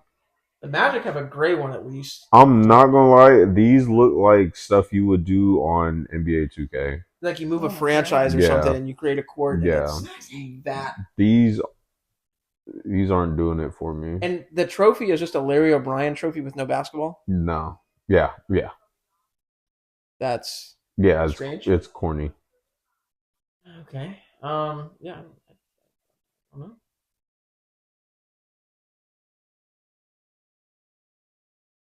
Everybody's doing City Connects jerseys on. They're alright. I don't know. Maybe I'm just not. I like Phoenix. Phoenix. I don't like really any of it. I'm just not. Utah's is okay because it has the mountain range and it kind of gives me like the '90s Stockton feel. Yeah, but other than that, I just really have not. I've just been tuned off to all this. So yeah, I saw. I'm just like, whatever. There's more money they're just trying to rake in. But the following week, just to kind of wrap it up, are we looking better? Are we looking worse? I know the Patriots game is going to be like. So honestly, week 12, it's looking like a lot of divisional matchups. Georgia back takes number 1. Oh, they take number. Okay. Yeah. Oh my god. Oh. Is it bad? That's bad. No, the Sunday and Monday night games, bro, they really just hurt my nerves. So. Week 12, Sunday night will be Ravens Chargers. That'll be a good game. Yeah. Hopefully competitive, not lopsided. But the Monday night, the Bears Vikings. Yes. If Fields is back, I will at least pay attention. If it's still Bagent, then I won't. You could have at least flexed the Steelers Bengals game that's at 1:00 to the Monday night. You could have put 49ers Seahawks. That's because that's Thanksgiving. That's the Thanksgiving games. So we got Thursday. Yeah, so we got the Thanksgiving game. So we got Packers, Lions, Commanders, Cowboys, Seahawks, 49ers. That's not a bad slate for Thanksgiving. But then Friday, the Black Friday games, we got Jets, Dolphins, Oh, okay, just that game at 3 p.m. So, oh, dog, I totally forgot. I'm actually off those. Oh, sorry, I was talking a lot. Yeah, and then we got your game. Yeah, Ronnie, y'all play at 1, and then we play at 4:25. Yeah, y'all play at 1. We play at 4:25. The first time ever in the history of my life, I'm going to be rooting against the Patriots, just for draft seeding purposes. Yeah. There's no reason to win the game. Man, if Nick was here, he would probably be having a freaking. Yeah, no. There's still if they win out, there's like a 52% chance that they can maybe get a wild card. No, it's over. It's don't done. don't worry, we'll definitely get a setup and we can talk about it. But so definitely don't want to run over time. We appreciate y'all for tuning in. Definitely have fun. Actually had a lot of people in here. I do apologize about the stream. Apparently the bit rate is going crazy. I'll make sure to have that fixed for next stream, but appreciate y'all again for tuning in. We will actually catch y'all next week with more updates. So till then, we are out. Peace. Bengals.